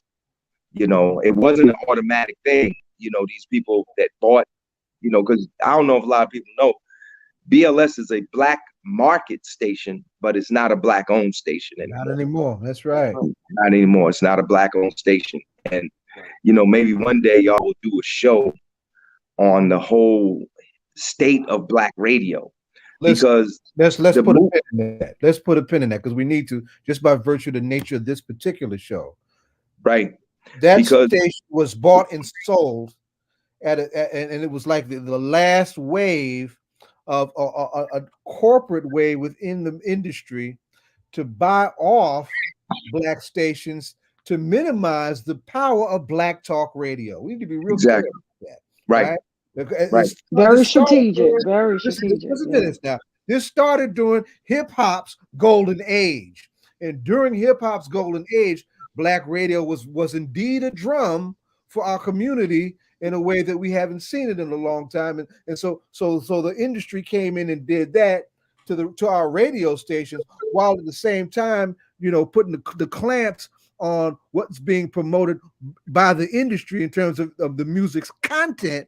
And so you saw the music move from all that great stuff that was happening during the golden age to the emphasis on gangster rap and gangster hip hop and all of that, right? That was all a long move. So we were lucky that in spite of the station being sold, that it still has some black talk programming content. That's important. So when we're talking about Bob Pickett passing, that trio now is now in the land of the ancestors, right? Isn't that deep? All three of them are gone. Yeah, and that's just deep, right? All of each other, right? And here's another deep thing, right? Mtume passed, right? Mtume passed on the same day as Amiri Baraka, January 9th. Amiri did, January 9th. That's right. And Amiri passed in 14, and Mtume passed in 22, but both on January 9th. And isn't it something how Bob Pickett just followed? I mean, was it a week after Mtume passed away that Pickett passed? And Pickett was doing legal work for Amiri and Amina in his last years. He was doing legal work. That's right. And, but Sharon, can you speak to the one thing I liked about open lines? If you watch the different personalities, like Bob Slade had this personality, like they had, and how then Bob Pickett would come in and he would, I don't know, sometimes he would be like how instigate, and how they would just, how their different personalities really complemented the program and how it, just the success of the program. Right. No, it's true. It's like they had a symbiosis, so to speak, an ideological symbiosis. Now, Bob Pickett played devil's advocate as the right wing on the show, the Black Republican. Although I don't think he really was a Republican, but he had these like conservative views. And then, you had Bob Slade, who was like the referee in the middle. And then you had Mtume, who was the progressive revolutionary voice, third answer. And then, they had a night show called Weekend Review. Right. And they had some other personalities on, like Cutman, and Peter Noel, who, oh my God, I used to listen to Peter Noel. I would think my hair was gonna catch on fire, and they would be going at it, boy, and but it was a wonderful show. And for a time, the Open Line was probably the most popular talk show in the New York metropolitan area. I think it was like number one in terms of Black Talk shows, Nielsen ratings. I used to hear Cutman say, in fact, Cutman was just on our show Wednesday night, and he was saying that although they were the #1 Nielsen rated talk show, that BLS under the new ownership would not put them into national syndication. You know, I mean, it's something to think about now. Like if you leave the metropolitan area, you could not hear Open Line. You know, you had to be in the New York. I mean, if you were in Philly, you couldn't hear Open Line. But you see these other shows that like the morning show with Steve Harvey, and then there was some other Black voices before Steve Harvey. They got like national syndication. If you were in Philly, if you were in New York, you could hear a show. Their talk is very different. Right. Like Reverend Sharpton. Their talk is entertainment. Right. But like Reverend Sharpton is nationally syndicated. I was driving from Georgia. When I turned on radio, I did not expect to hear. I thought because Sharpton was on BLS, you know, only people in New York. I turned on the radio. I'm coming through like South Carolina, and I could hear Sharpton. And Sharpton is nationally syndicated through BLS. He's also nationally syndicated through Sirius XM. People that have cars know about the Sirius program, which is satellite radio. You know, but it was a very powerful show. And if you were any kind of activist, I'm talking about Open Line now. If you were any kind of activist, you had to listen to Open Line if you were to stay current with what was going on in the Black struggle in this area. I know, just to relate one incident, show you what a reach the show had. When the Million Man March happened, Ed, you remember the Million Man March, right? 95.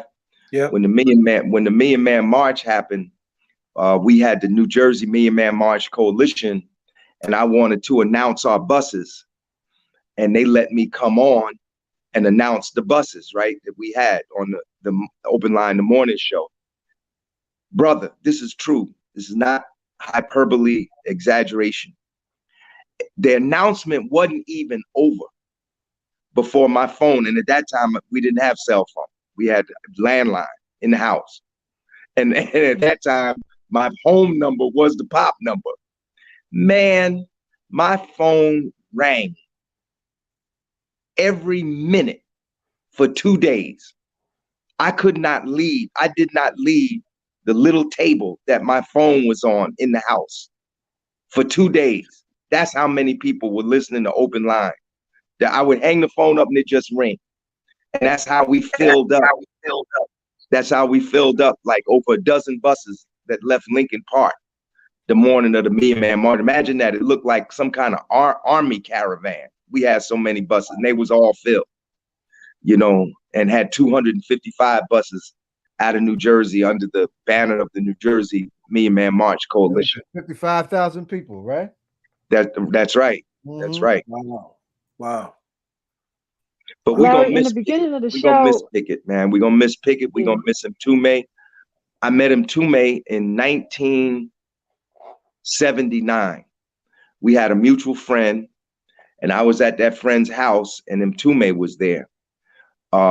He and another brother who was in pop for years, and in another organization called Refile, brother Amanifu Williams. Toomey and Amanifu had been with Maulana Karanga on the West Coast in LA when Karanga had, well, at that, he still has it, but at that time he had the US organization, which was his Black organization, Kawaida, Black Cultural, or I should say Black Kawaida Cultural Nationalists. And they had been with Karanga, and they left Karanga and they came to the East Coast to join Baraka.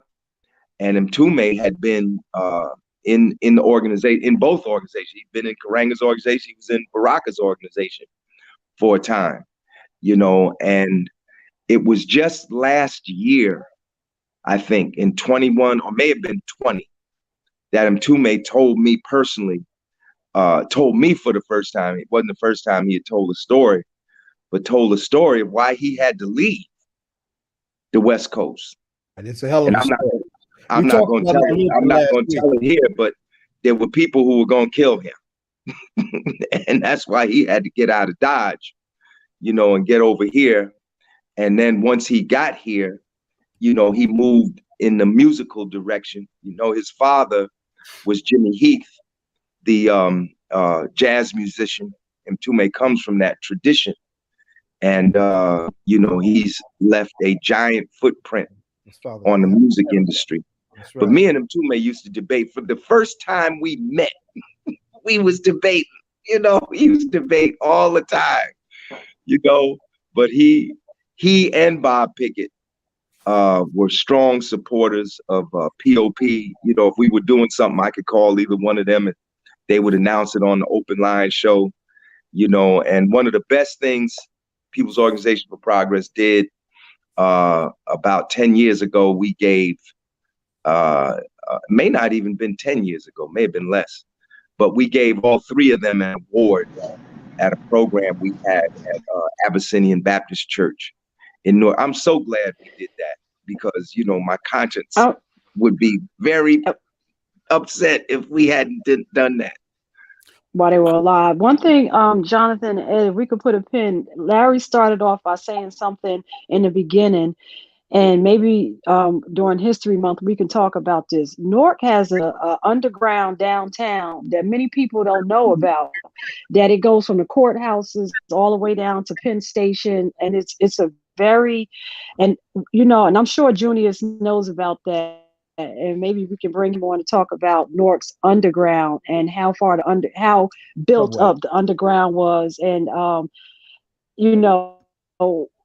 original plans, and that's why they have the city subway, and but they have a very developed underground for the subway and for it to go from the different I know it goes from the courthouse probably down to City Hall, down to Penn Station. So we should, because all even up at the courthouse up here at the Superior Court, all they have a big underground, but it goes down to the courthouse down on Washington and everything. So we should ask Junius if he could talk about that one day. Absolutely. Now, question, Zelle Thomas, are you on? We have a guest from Patterson Black Lives Matter. Just want to check and see if you were here. Yes, I'm here. Let me turn on my camera. Yes. Okay, so we know that you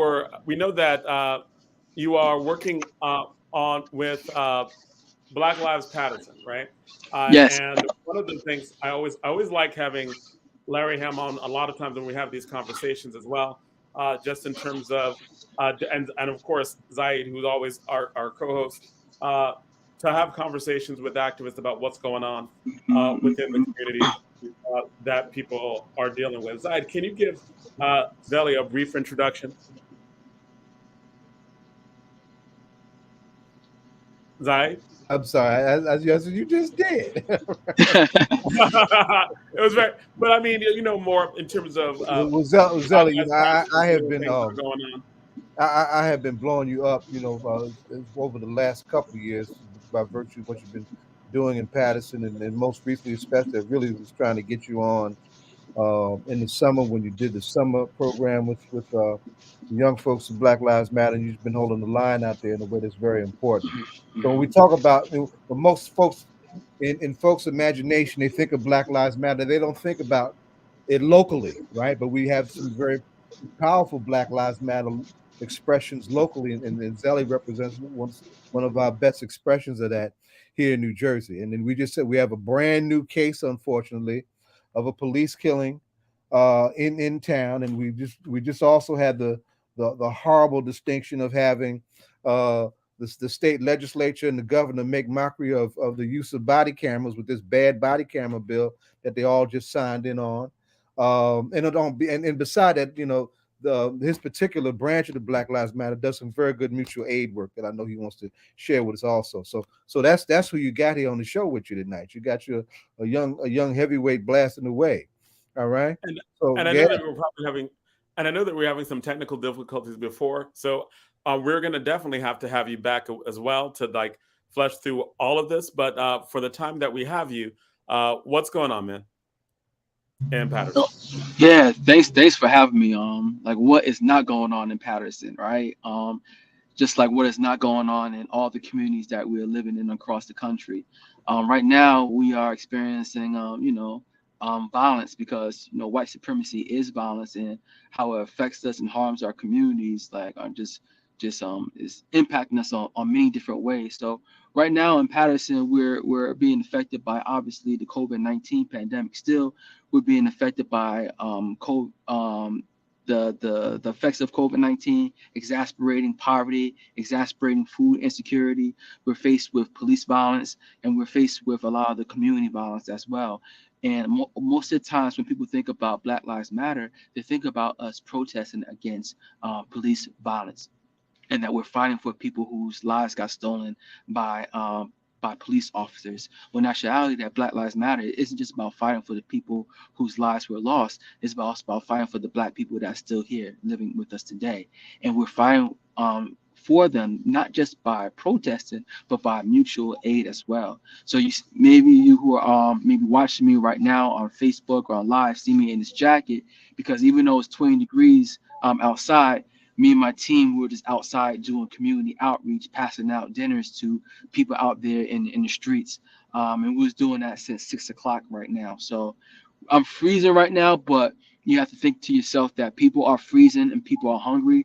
And if white supremacy isn't going to stop, then we as radical people, us as revolutionaries can't stop as well. And the impact is felt because we are delivering people who are experiencing violence and who are sometimes in gangs.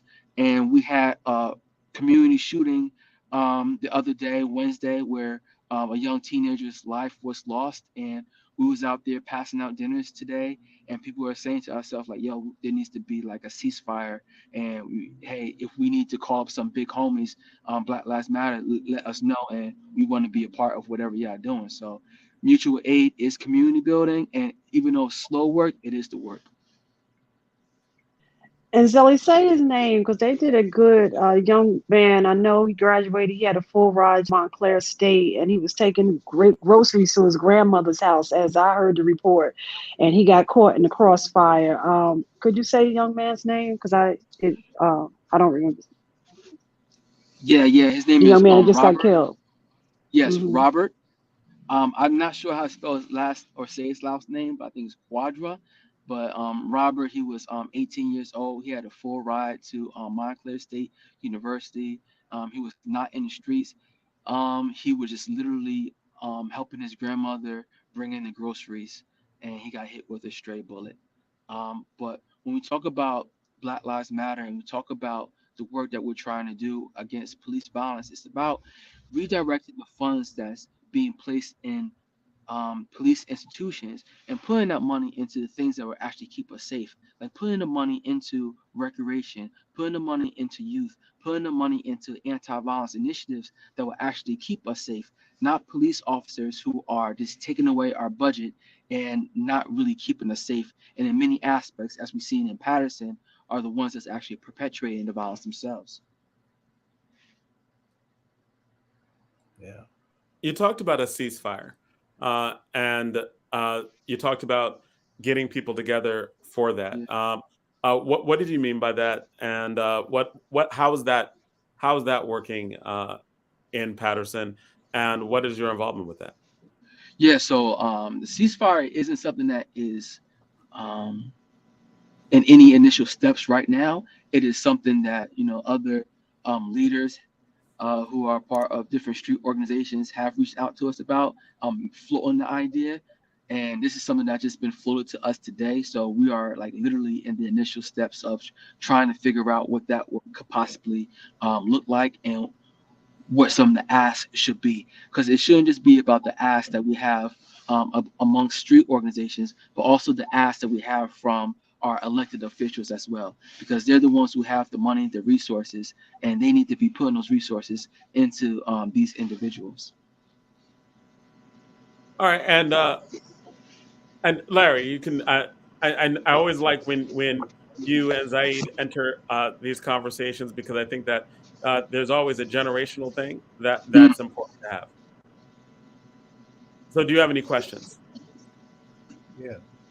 Well, first of all, I just want to commend Zelle Thomas. You know, I have the highest respect for that brother because he's been doing work on the street in Patterson. I see all your posts, brother, on Facebook, all the work that you're doing, man. It's amazing. And it just warms my heart to see other young leaders because, you know, some of us have more days behind us than we have in front of us now, you know, and as these others have joined the ancestors, so will we. So we know that the movement is going to continue through your efforts. If you could, brother, there are a few cases going on in Jersey, in Patterson right now, right? Yeah, A few police. You want to go through them real yeah, quick and definitely. tell Real us quick. if the Jameek Lowry case is still alive too. But y'all got like 3 or 4 cases, right? We got a lot. So Jameek Lowry was a individual, a black man, who went into the Patterson Police Department seeking help. Seeking help. He went into there seeking help, and instead of getting any water which he was asking for, or any help, they gave him punches. They choked him when he put him inside the ambulance, and they choked him so much and they beat him so much that he lost consciousness and he never regained consciousness. Wow. When they during the ambulance ride to the hospital, which is only like less than 2 miles away, the hospital people realized that he was unconscious and he had to revive him, and luckily they was able to revive him, but he never regained consciousness. His bodily organs started to fail, and then a day or two later he passed away. The police and the elected officials first was trying to tell us that he died of spinal meningitis, but then his family leaked the pictures of his face all swollen and his eye socket broken and his jaw broken. Beat the And hell people were out of saying like, "What? That's not spinal meningitis. That's someone who got beat to death." And then like after a large protest, the county prosecutor admitted that they used use of force inside the ambulance, but still didn't detail exactly what happened into the ambulance. So we as a community, we rose up massively, like thousands of people protesting, demanding justice. And this was a series of protests that lasted a week or two. And one of those protests, I was arrested along with another Black Lives Matter leader, but that did not We were stop there. but that did not stop the movement. And we continued to organize, because when the governor, Phil Murphy, planned to come to Patterson, New Jersey for something that was unrelated, we was organizing to do a pop-up protest there. He caught wind and he canceled his whole event. And I think maybe like the next day he signed that bill for the independent prosecutor bill. Out of fear of the people. I want to put a pin in that. Yeah. If it had not been for Jameek Lowry's killing and Patterson Street getting hot, he wouldn't have signed that, even though it had passed through both the Assembly and the Senate, right? As Phil Murphy is, he might be big, he might talk that big tent stuff, but he's not great on courage, right? And so because we went out there to support you. In fact, we were there.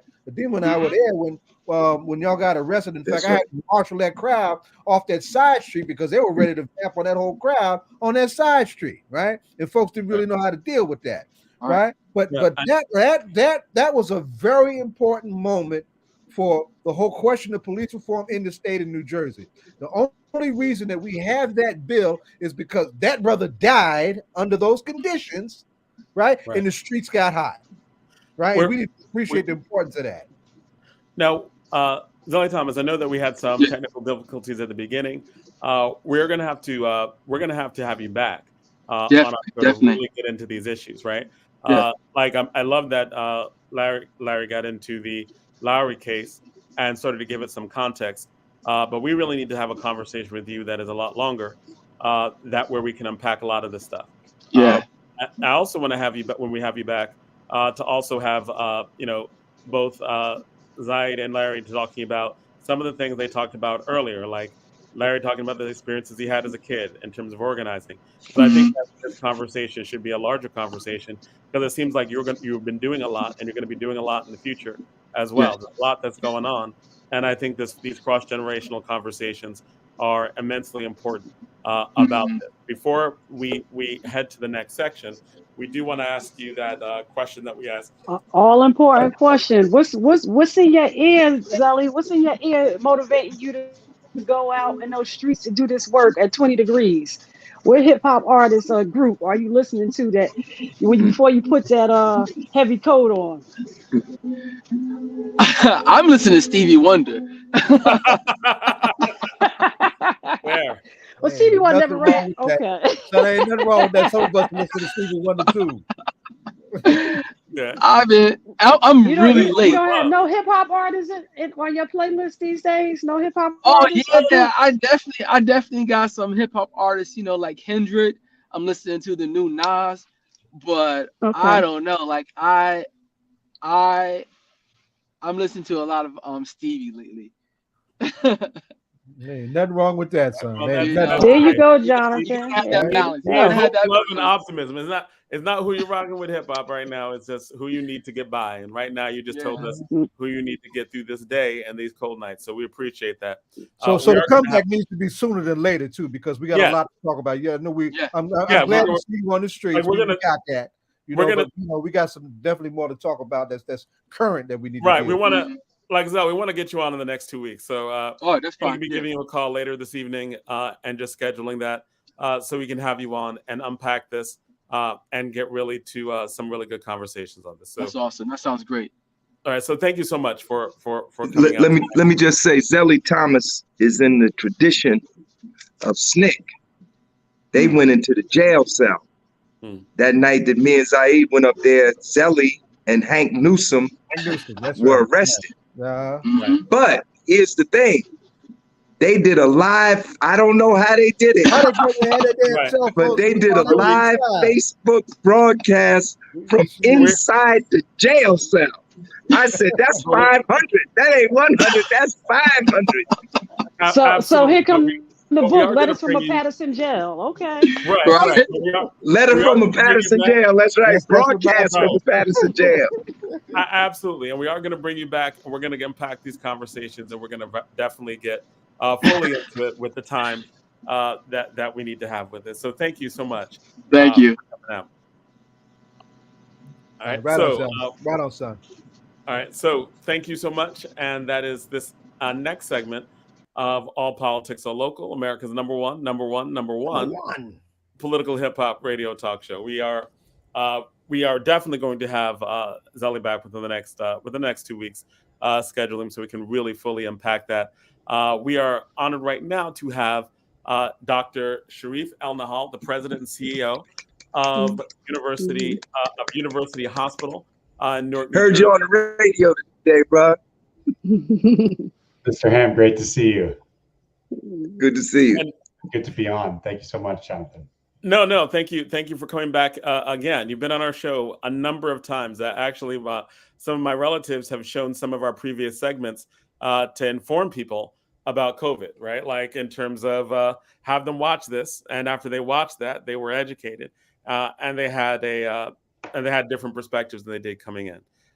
There's so much misinformation going on. And we're really glad that you've come back repeatedly in each stage of this, before the vaccine, when the vaccines were just in trial state, and participated in the trial. Right, participated in the trial. When we thought we were over it. You were here right when Delta started, and of course we have the variant now, Omicron variant now. So. Schools are back in session in Newark. They are thinking about going out of session in some other parts. There are a lot of people who are confused, scared, frightened, fed up when it comes to COVID. The first question, I'll throw this out to ask you, what should people know right now as they're going back to school, going back to work, that we're not shut? It doesn't seem like we're shutting down anymore. And we're worried about like things potentially getting worse, right? How are our hospitals? Do we have to worry about hospital overcrowding? What's going on right now that we need to know about to prepare ourselves with in terms of Omicron? Well, listen, Jonathan, I want to thank you and the other hosts of the show. It's my favorite show, frankly, to just be very genuine and talk to the community. You guys have incredible reach, and that reach is well deserved. And please excuse my informality. I would normally wear a suit and tie, but to be honest with you, bath time was more prolonged and dramatic than I It's would all good, hope. son. It's all good. We got you. It's Last all night, good. right tonight.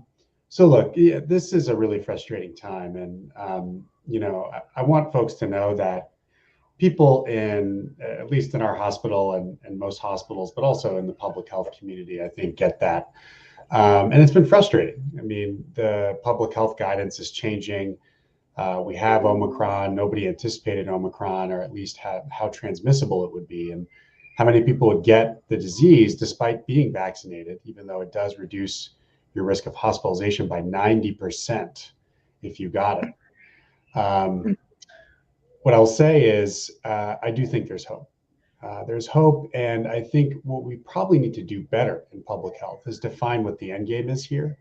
The time where we say, look, this is endemic, this is just part of our lives that we have to control and contain it.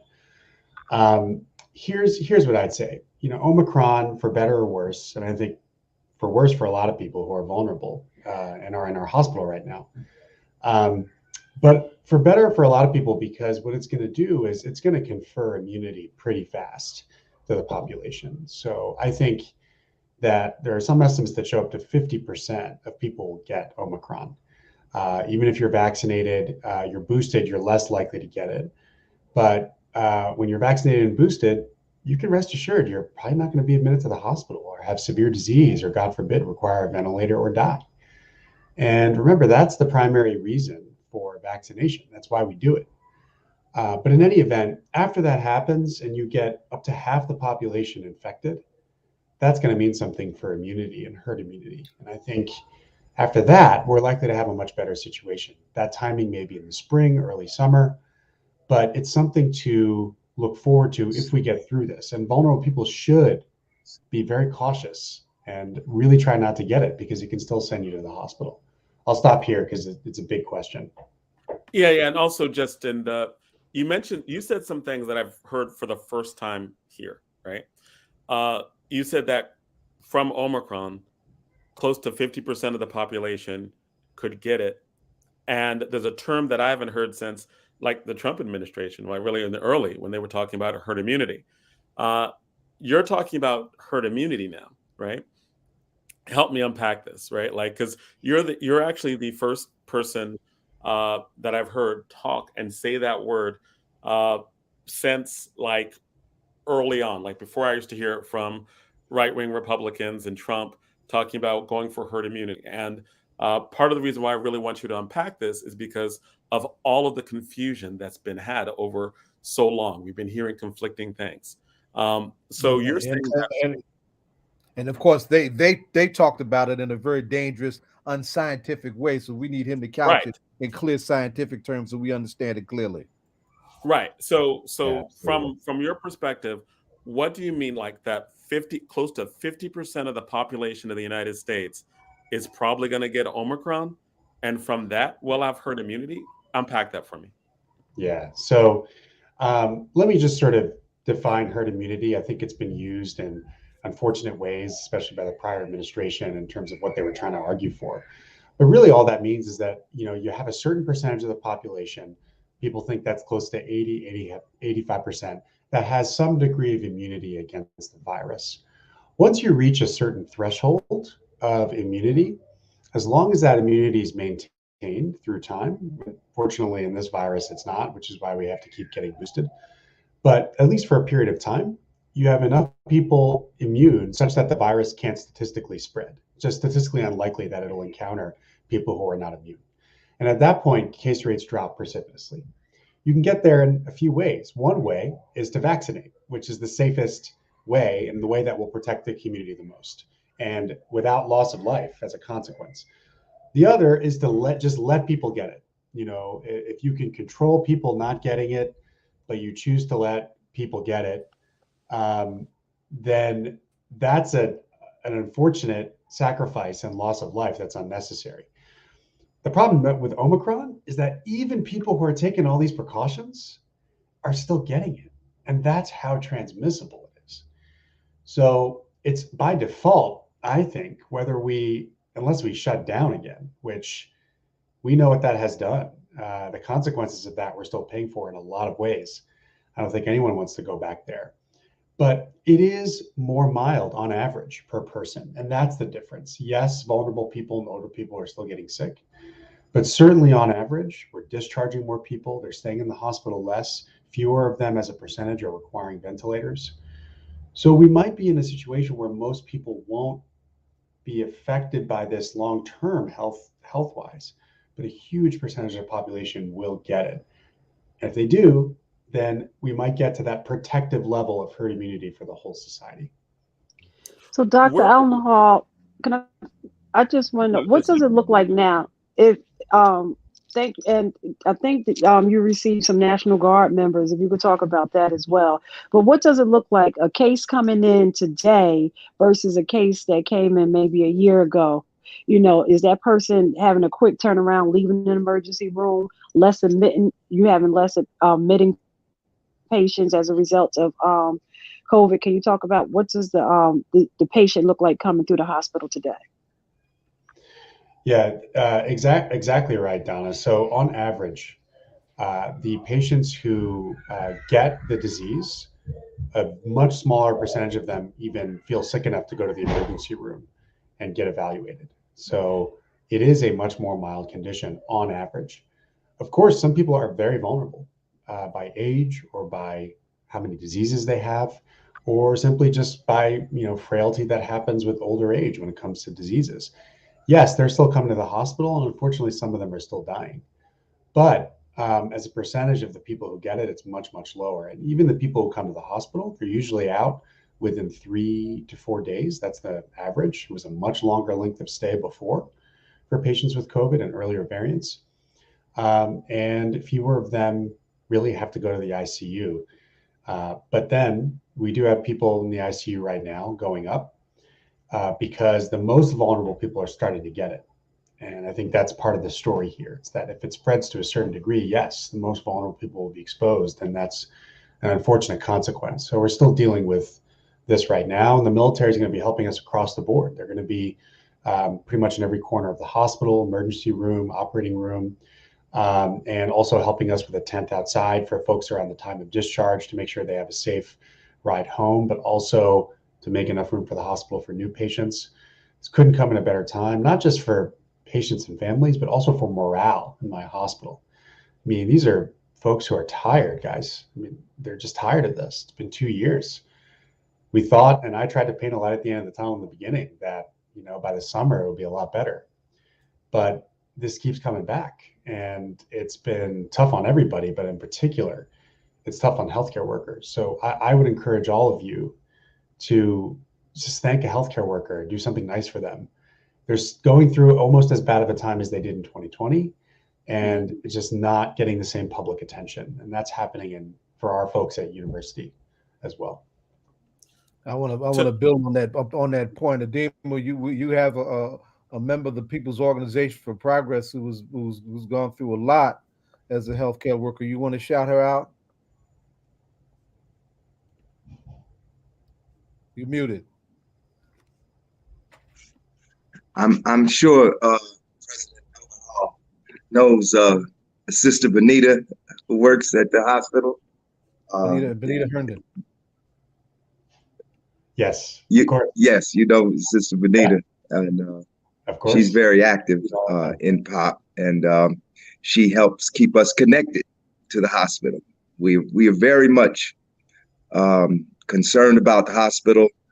In the last few decades, President, there have been about 30 hospitals closed throughout the state of New Jersey. And now I bet you there's some people who regret that those hospitals have been closed, because through this pandemic, we've had bed shortages and all other kinds of health infrastructure issues. So we are in full support of the hospital, and we're in support of those who want to preserve and keep University Hospital in our community with all the services that the community needs. And Chairman, you could talk about too how Pop was supportive of the National Guard coming in, and it was from a conversation to it happening. It seemed very quick, from the conversation of the National Guard coming to them walking through the doors. It seemed like that turnaround was really quick. Right. They came in today, right, President? They came in yesterday, and they're ready to start working. I think the first few of them are coming for the night shift and into Saturday. These are amazing people who they work at bases. They do all sorts of clinical jobs, depending on what they are: physicians, nurses, respiratory therapists, medics. We've got everyone. We've got the whole gamut. It's only 25 people this time, but every one of them will be put to good use, and they want to be. I mean, they're really heroes. My favorite thing about Benita is that she keeps it real with me. She does not hold back, and that is the most helpful thing, frankly, for me, that people can do. I don't want people to be trying to sugarcoat things for me, because I'm responsible. I mean, ultimately, if there's a problem, I need to know about it. And she's been helpful to me in that regard, but also in advocating for funding and resources for the hospital. She's been a very important voice for that, along with our partners at HPAE and everybody. We're not dismantling the place, we're building. We are going to build a new building. We just announced yesterday that we have a master planner engaged. We have a request into the state to help us finance it partly, but we're going to work with anybody who's willing to put the money in and build this new hospital. But that's what we're going to do. And it is the thing that I think will get us the closest we've ever been to the Newark agreements. Not only having a place that gives high quality care, but a place that employs the community, a place that empowers and buys from local small businesses, minority women-owned businesses in Newark and in the area. And a new biomedical campus with this much investment is going to really, really develop the area. And finally, I think, get us closer to that promise for the Newark agreements, but really just make it a world-class biomedical campus that it deserves to be, because the staff are that quality. They meet that caliber of just world-class care. They don't have the infrastructure around them that they deserve to give the community what it deserves. And what we're trying to do is finally give them that, because that's what this community deserves. President, I want to relate something to you real quick, and I'd like your comment on it. I know you don't have control over it, but as a doctor and as a CEO who runs a hospital, I'd like to hear your thoughts on this. I recently had a very close and dear friend go into University Hospital through the emergency room because that person had contracted COVID. And it was a really serious case. The person spent about 2 weeks in the hospital and was discharged and was given a number of prescriptions. One of the prescriptions was specifically for a medicine that deals with the symptoms of COVID. All the other prescriptions were filled by that person's local pharmacy, except for one, the one dealing with the COVID. She called over a dozen pharmacies. None of them, this is the first issue, none of them had it in stock. And then finally, when she called the 14th or 15th pharmacy, they said one of the reasons we don't have it in stock is because of the cost. This particular COVID medicine for a 30-day supply was $2,300 per month for 30 pills, I guess, for a 30-day supply. What is your opinion as a healthcare professional on a so desperately needed medicine being priced out of the reach of most people that live in the Newark community? Yeah. In the throes of a public health crisis. Yeah, absolutely. You know, I don't know the specific drug that you're talking about, but my suspicion, if it's being given after discharge, is, you know, an oral medication that's new. It just came out. It's called Paxlovid, which is developed by Pfizer, one of the companies that developed a vaccine as well, and you know, really reduces the risk of hospitalization and death, and also you know, getting severe disease. It might be that, or it might be a different medication. I'm not sure specifically. I think it was that. Yeah. Yeah. So she was seen, and then in order to prevent severe disease, she was, you know, she was given this drug. She was prescribed this drug. It's not widely distributed yet. It's not manufactured to the degree that it needs to be yet. And so it just got approved recently.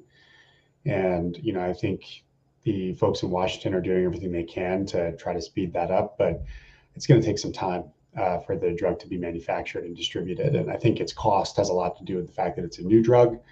It's patented, so no one else can make it, and there's just not enough of it yet. And so, you know, hopefully it becomes more available soon.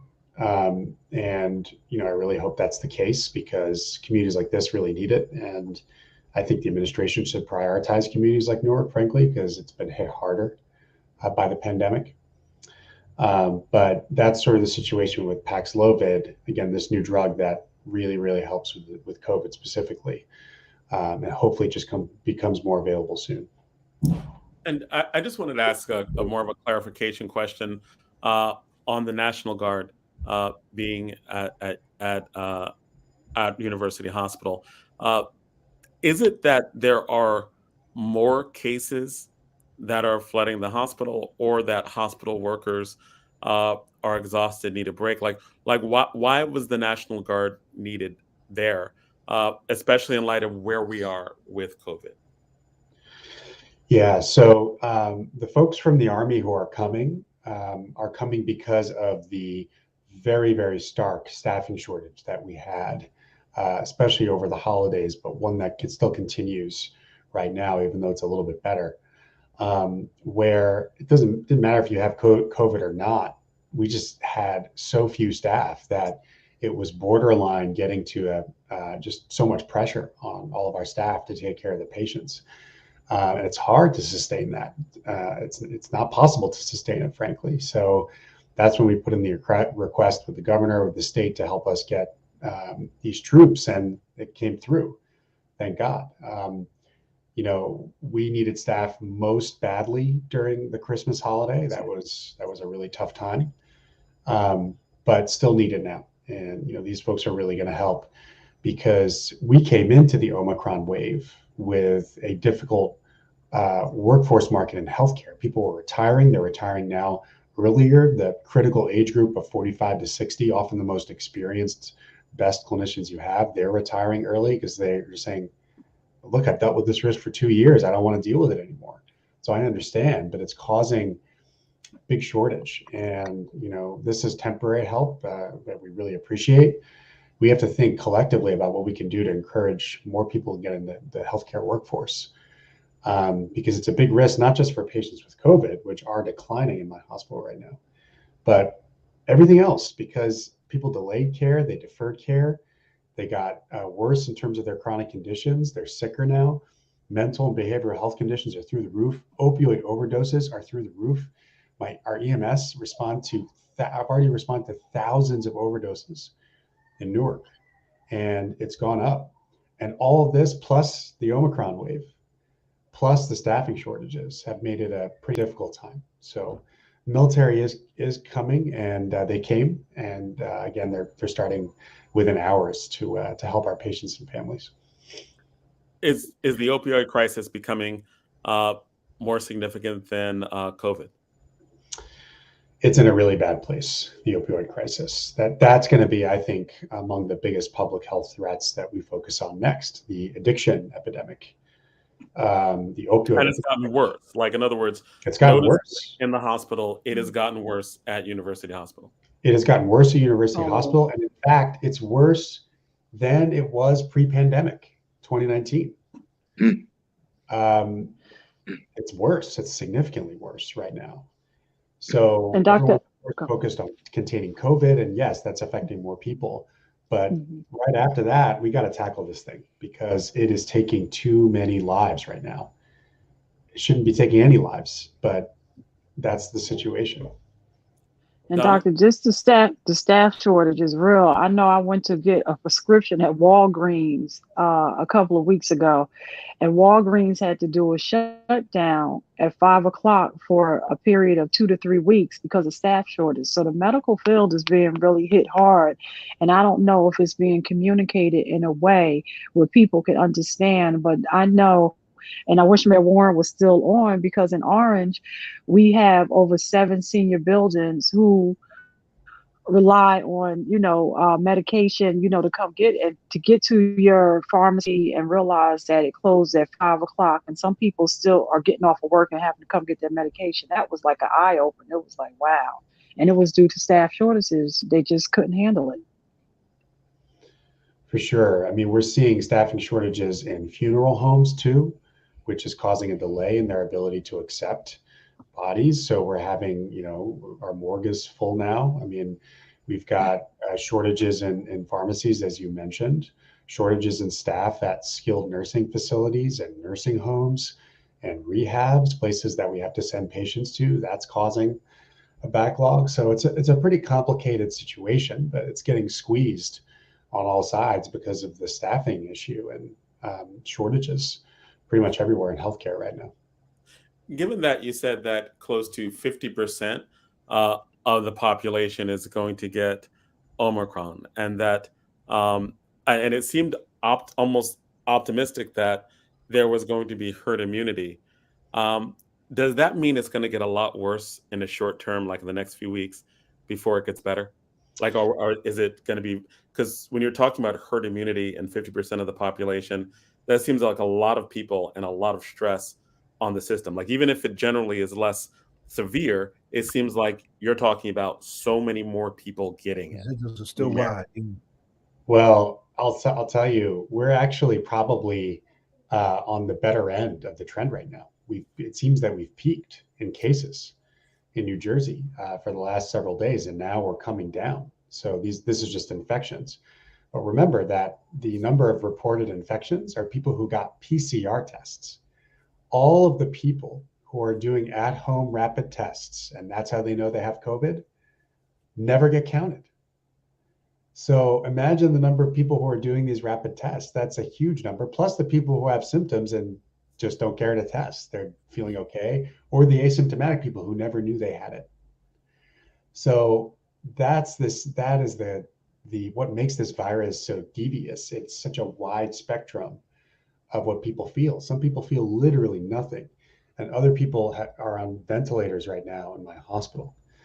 So that's part of why, yes, I think you can get to 50%, and we may have already we're approaching 50% because we've seen daily cases peak, and we're starting to see it go down. So no, I don't think it's going to get worse in the next couple of weeks. I think it's actually, God willing, going to get better. Well, thank you so much. I know that we're reaching the end of your time. We have about a minute left. Does anyone want to ask one final question, and to include the music question in that one final question? I'm not going to ask because it's too big a question, so I'm going to let Donna go ahead and do it. A narrow question. Just want just want to know what you're listening to that's keeping you motivated, and don't when you got that hoodie on, don't have the Skittles and the hoodie at the same time. Okay. I actually, yes, that's a serious pun. Yeah. When I seen you in a hoodie, I was like, wow, I have never seen you dressed down, and I was going to start off at the beginning. Don't do the Skittles and the hoodie at the same time, but you hit it first. Wrestling with my 3 kids. But what are you listening to these days? Hip hop? I'm listening to the new Nas album, Magic, and I love that song, Speechless. That was on my in my car this morning when I was coming into work. I really think it's great. It's a very 90s Nas. It sounds more like 90s Nas than some of his later albums. I really like the one that he did with Kanye, though. That was a really good one. The one that had Cop Shot the Kid on it. I can't remember what it's called. Yeah, but it's one of my favorites for obvious reasons. Yeah, but this new album I really like as well. I don't know what you guys think about it. All right. Well, yeah, I actually was just listening to that yesterday. Like yesterday or 2 days ago, coming down, and I actually love that album too. I like the King's Disease one best of the last ones he's done in the last few years because they've just been like, it seems like he has his own personal renaissance coming up late. But Yeah. we will definitely respect your time because I know, and thank you again for coming on the show. You have been on our show quite a bit, guiding us all through COVID. And as I said, we like from when it first started to when we started talking about vaccines to you being a part of the test to getting it. So definitely appreciate that. And we'll have you back. We'll have you back again too to talk about where we are in a month or two, and hopefully it's in a much better place. Hopefully. Thank you so much. It's always great to come on. Thank you. Thank you. Thank you, Doctor. Pleasure. Take care. Take care. Thank you, sir. All right, so that is our next. I wanted just to shout out a couple folks as we transition to the next segment. The great Principal Baruti Kafele said he's gonna miss his flight, trying to stay tuned to what we're doing, and we appreciate our beloved principal, our favorite educator, always in the cut for us and always available to us. Right, Jennifer Saletti, my favorite PDs, my people's public defense lawyer, who's been with us on the question of the bad body cam bill when we were first trying to unpack that several months ago, is also listening in, and she gave us a shout out also. We want to bring Jen back to talk about the body cam bill too. So I just want to acknowledge some of the shout outs that we've been getting. Go ahead, Jonathan, introduce the next segment because we got a funky one coming up.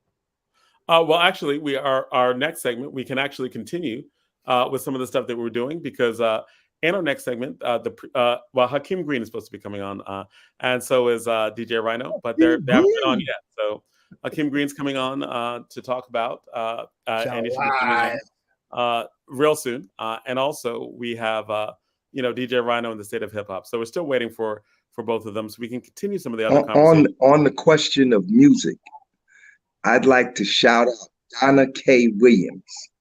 Okay. Because Donna K. Williams for a second. turned me on to a song that I had never heard before. She said, "You got to listen to this. The Ballad of Harry T. Moore." Do y'all know about Harry T. Moore? Yes. I do not. Yes. Let me tell you. Yes. After listening to the Ballad of Harry T. Moore, my Christmas days will never be the same. I believe the Ballad of Harry T. Moore is based on a poem written about Harry T. Moore and his wife Harriet, whose home was blown up by the Ku Klux Klan on their wedding anniversary on Christmas Day. That's right. December 25th, 1951. And Donna had sent me this or give me the link to a video about it. And I believe your video had choreography to it, a church praise dancing accompanying the music. But there's so many versions of this, Donna. I don't know if you knew that. It seems like everybody has done a cover of the Ballad of Harry T. Moore, of Harry Moore, including Sweet Honey in the Rock. But I like I like the Chicago Children's Choir. But long story short, they were the first activists to die in the modern civil rights movement. And they died because Harry, who was a school teacher, and his wife, they were both teachers. He ended up for a minute being the principal in the segregated school but he was also the founder of the first chapter of the NAACP in Brevard County, Florida. They lived in Mims, Florida, and he was advocating for equal pay for the Black teachers and also advocating for civil rights and the right to vote for Black people in the county. And the Klan got wind of it and put a bomb. Listen to this. This is how evil these people are, right? They went and got the plans to his house. He built a house on an acre of land given to him by Harriet's parents, I think. They went and got the floor plans so they could put the bomb under the bedroom floor. Like, it wasn't enough to put it under the stairs or anywhere. They wanted to put the bomb under the bedroom floor. And they blew up the house. Harry died on the way to the hospital. Right. His wife lived just long enough to see him buried, and she died 9 days later. But the song is really something. Maybe sometime in the future you could play one of the versions. So which version did she turn you on to? It was the Donna, didn't you send me the one where the people was doing the praise dancing in the church? Larry, Donna's actually not here. But Donna jumped off. Okay. Yeah, she jumped off. But who we do have on, we have Hakeem Green on. Who's in Florida, right? Yes, sir. Yeah. Hey, what's up, Larry? Hey, John. Harry Moore was in the same community. Salute. Right on, Hakeem. Good to see you, beloved. Right? Yes, sir. Harry Moore was in a neighboring community to Trayvon Martin's. This is in that same area. That's right. It's that same area. Yeah. So it's full circle. That's one of the reasons why that song started blowing back up. Because of that relationship, that geographic relationship. Wow. Hakeem, had you heard of that song or heard of Harry Moore down there in Florida? No. No, okay. Wow. So we gave him something to rap about. Give him some new ammunition so he could come up with some new lyrics. That was they put a bomb under, like, he was one of the first civil rights activists who was killed within that era. Yeah, that's right. Yeah, they say he's the first to die. Him and his wife, they both died. The first to die in the modern civil rights, that is post-World War II civil rights movement. 1951, and that's December 25th. Look him up. Yeah. Harry Moore. And Harriet Moore. Harry T. Moore. Langston Hughes wrote a poem about it, and a whole bunch of people are singing that song, the Ballad of Harry Moore. And it's because they were trying to register Black people to vote, and the NAACP. They were registering to vote. They were fighting segregation. They were. He was advocating for equal pay because it wasn't just that Black and white were segregated. The Black teachers made less than half of what the white teachers made. You know, it was never separate, and on and on and on. That's right. Yeah, right, separate, but it wasn't equal. But Google him, Harry Moore. Google Harry T. Moore. Google him. And that it's a tragic story. And that segues into one thing that I wanted all of you to talk about, right? Like Hakeem, one of the things we talked about have conversations about, about things that are going on politically, but from your perspective. I mean, because you are a highly respected artist, right? Like, we were just talking about Open Line, and we were talking about Mtume, right? Like, and part of what I like about getting people together is that we can have some of these conversations.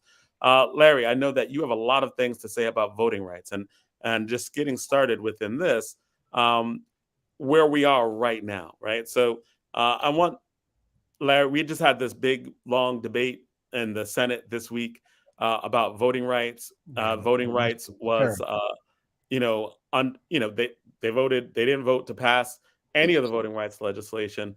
I know, Larry, you have a lot of things to say about it.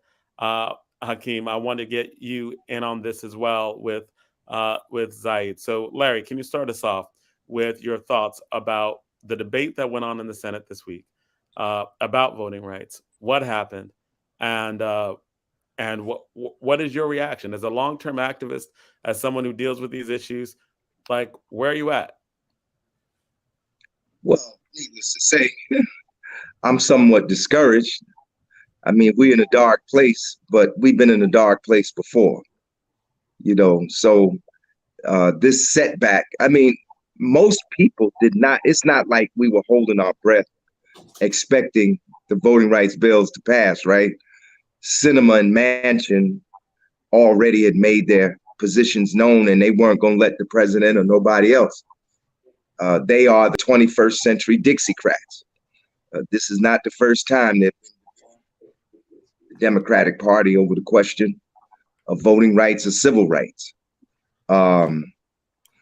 People don't know it, but one of the reasons that Manchin is who he is because he come from a state that Trump won by 40 points. And I'm talking about the election of November, of November of 20, right? That was the last presidential election, November of 20. Trump won that state, even though Biden won the election. Trump won West Virginia. That's where Manchin is from. And so I'm not surprised that he's right wing. He's playing, to that right wing population down there. Sinema, is obviously under control of the pharmaceutical industry and the other right wing billionaires. Some people are speculating she don't even want to get reelected. And in fact, she's already been censored by the Democratic Party in Arizona. Some people are speculating she might switch parties. They both might switch parties before this is over with. But the bottom line is that, we're going to have to register people en masse, and we're going to have to vote in record numbers like we did in the election of 20 to try to beat back this fascist movement in this country, man. People got to understand what's going down here. This is not just a routine right-wing episode. This is part and parcel of a multifaceted attempt to establish minority rule in this country. The southern states, the states that are controlled by Republicans, even though they hold half the seats in the Senate, they represent 40 million people fewer than the other half of the seats represented. See, this whole thing, people talk about the Electoral College. The Senate is a reflection of the Electoral College. It's not just the Electoral College. I mean, how can North Dakota, which has maybe 400,000 people, have 2 senators, and New York State with 18 million people got 2 senators? So the vote of a Republican person in this country today holds more weight than the vote of a Democratic person, because the Republicans represent fewer people, but because of this equal representation 2 per state in the Senate, they actually have more voting power. So we're in for a struggle. I think we're going to see in 22 the lid come off this thing, and there's going to be more right-wing violence. There's going to be more street protests and confrontation. And in general, I think we're going to move. I think we're moving to a period that's going to look like, in some respects, the 1960s, or at least the 1970s, because people are not going to let their rights be taken from them sitting down. People are already on the ground in all these states organizing, and Georgia is key because Ossoff and Warnock are up for re-election, and Stacey Abrams is going to try to run for governor again. But these people they're taking off the gloves. They have no shame now. It's like they're going to use whatever they got to use. They're going to use voter suppression. They're going to use gerrymandering, and they're going to use violence if they have to use violence. violence. They're gonna use that. You know, look at this crazy person is it Florida, where he just established a new unit of the police to go and watch polling places. Governor DeSantis, the governor of Florida. DeSantis, yes. right? I mean, it's crazy. This is fascism, pure and simple. You know, they wanted to install Trump as a dictator. The plan fell through, but they're not finished. You know, they're just looking back. Where did we mess up at? We're not gonna mess up this thing. You know, they're using whatever legal means are available to them, and they're using whatever illegal means they can come up with. They're about one thing: seizing power. And we're gonna have to fight. We're gonna have to fight and fight very hard, and not be paralyzed by despair and fear, you know, and all that other stuff.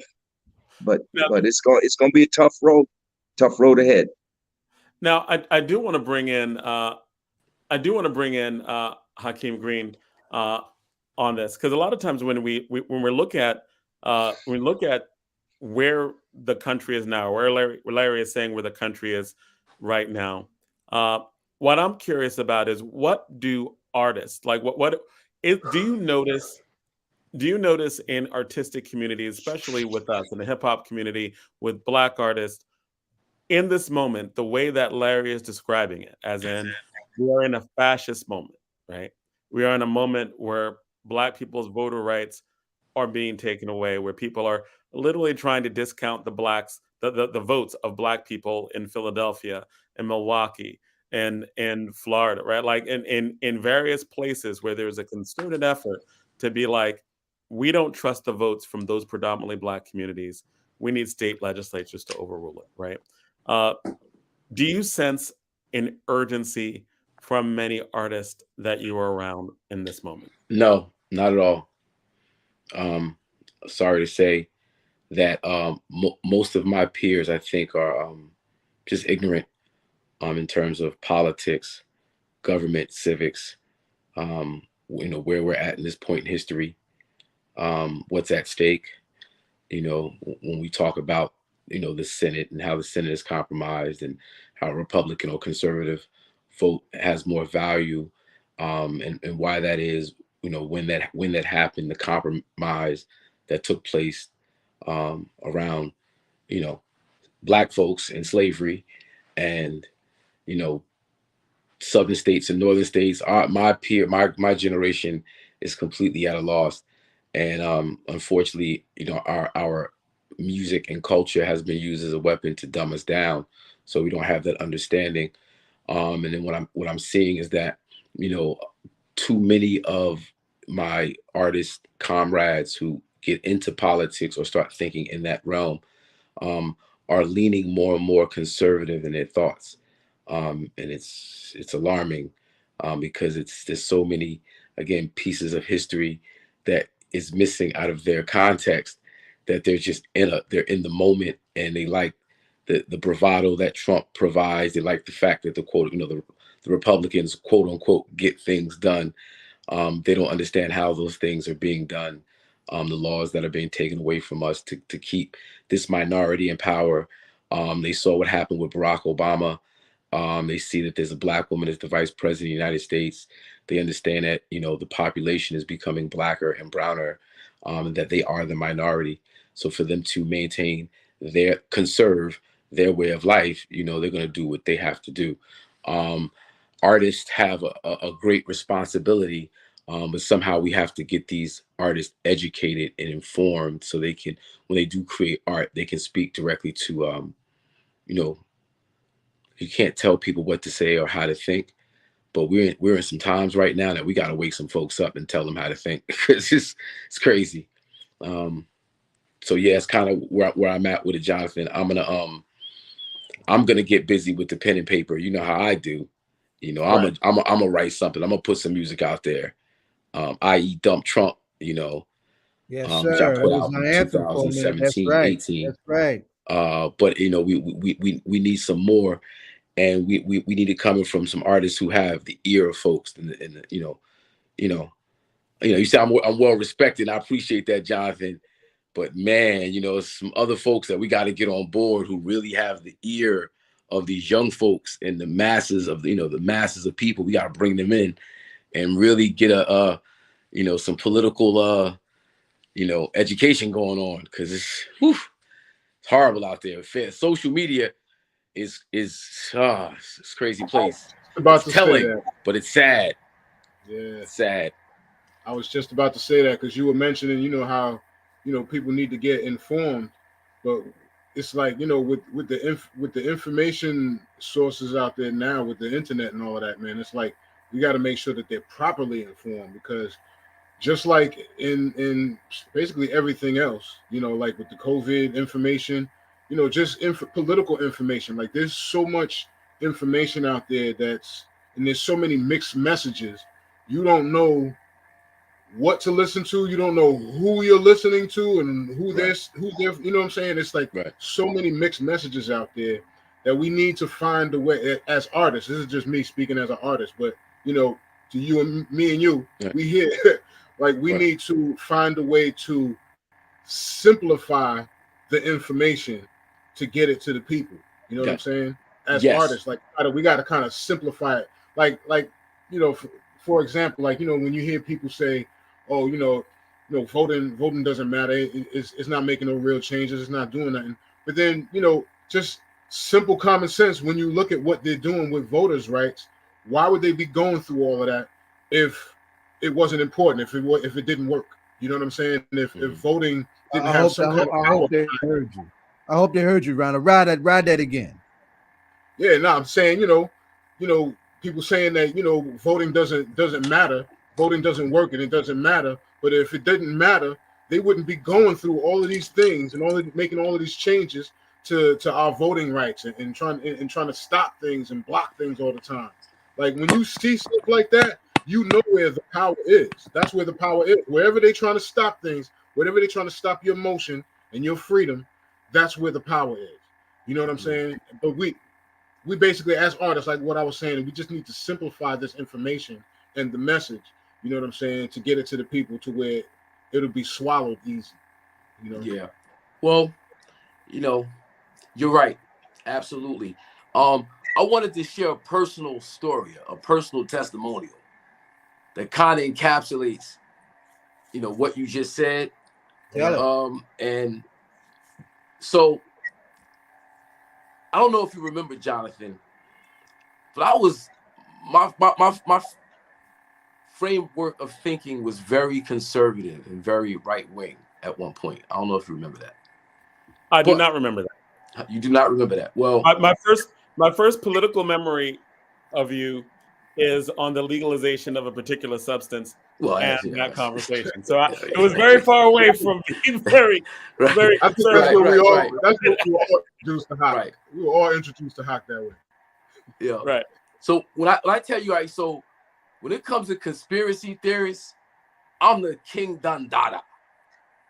I've read all the classics, Behold the Pale Horse, you know, Rule by Secrecy, Committee of 300, you know, all of David Icke's catalog since like the late 80s, early 90s, right? And it had an effect on my thinking in terms of how I saw government and the quote unquote state, right? And then with 9/11 happened, I got mixed up, you know, not mixed up, let me say that, but I started running with the 9/11 truthers crowd, right? You know, Occupy Wall Street. I was over there, I was building, you know, it was a lot of right-wing, libertarian, you know, folks who were kind of in this conspiracy theory, you know, thing. And I'm all up in it. Now, I didn't vote for President Obama twice, man. It's not good, right? And I didn't because I thought, oh, they're using Obama to shuffle in the New World Order. They're going to use the black man to get us. The Illuminati is going to get us. And because of Barack Obama, you had the ACA, Obamacare, and I'm running around with no health insurance. My mother and my now wife, you need to sign up for Obamacare. No, I'm not signing up. That's how they're going to get us. They're going to put a chip in us. That's how they're going to get us. So after they twist my arm for a few months, I signed up. 3 months after I signed up, I had to have reconstructive surgery of the arm and wrist. Without Obamacare, I wouldn't have received that surgery. I'd be walking around without use of my left hand right now, right? That and some other things, especially since Donald Trump, helped me to realize that the conspiracy theory community was created to talk us out of our own empowerment. Right. That as long as we see the state as the enemy and we get caught up in the Illuminati talk and we'll run from what's going to help us because we think they're trying to put a chip in us or they think they're trying to do. So I say all that to say that a lot of this new generation is caught up in the conspiracy theory whirlwind, and it's tainting the thought process on dealing with the state, the government, politics, you know, the whole Pizzagate thing with Hillary Clinton and how, like, we're not looking at things strategically as a whole, how to leverage our relationships, how to leverage our allyship with, you know, we have the Democratic Party, we know Manson, Sinema, and a whole host of other moderate Democrats. But when we look at the Democratic Party, that just happens to be where the progressives are. I'm a Bernie Sanders guy. I wanted to see Bernie win. That's not what happened. Bernie works with the Democrats. That's what I'm going to do, work with the Democrats, because it's trying to push back through the, 20, 30 years of chaos that's been peddled on the street level, and the hip hop artists, myself included, have done a lot of damage in that sense, just not putting the right context on the messaging. And that's kind of the fight. When you talk about the Democrats, you talk about anything coming from the Democrats, it's like there's the Illuminati. It was with the kids, they got the kids, and then the discussion gets distorted. You can't even really talk real talk because it goes left. For me, what always helps me to guide and direct conversations about, like, what knowledge is real, what knowledge is not, right? Like, how do you tell what's being, like, how do you know what you know is true, right? One thing that always helps guide me and helps with what I teach other kids, especially with what I teach kids, right? And moving forward is, what is the activist community doing? Like, what are people like Larry Hamm and Zaid doing? What are the people who are actually trying to make practical day-to-day change? What are they theorizing about? Because, again, what you're talking about and what you're going through, I think a lot of college kids are going through that, right? Like, and it might not be conspiracy theory, it might be certain postmodern philosophy, right? Where they're like, can't you, and we have these debates coming down from college and teaching high school kids where it's like, you don't vote, can't use the state because the state is inherently corrupt, and you use it, you'll be part of that corruption, right? Like, right. There are ways that there are many philosophies that are teaching young people to disengage, and that really does empower the most right-wing reactionary parts of our community, because people who would have been Black Panthers, people who read certain things and engaged in politics in a certain way that was both theoretical and practical at the same time, right? And one thing that I respect about whenever Zaid talks about historically, whenever Larry Hamm talks historically about the combination of both practice and theory and how it goes together, and where the conspiracy theory, where the deep philosophy, where they go left and probably a tell, right, where you can, is that there is a disconnect between theory and practice, and the conclusion of theories that try to apoliticize us is, their conclusion is, you might as well get high. You might as well get high and drop out. Nothing matters, right? Nothing matters. You'll never be able to make any type of change. You will always lose. Get high. Talk out of your own empowerment. Right. Drop out of your own empowerment, right? And those are definite tells. And you know, and no, it's one of those things in terms of that conclusion of like when there's a disconnect between empowerment, right? And so instead of like high as relaxation or mental like fulfillment to get you empowered or whatever it is philosophically, that is the end goal. That is the end result. It is only the personal. There isn't a political.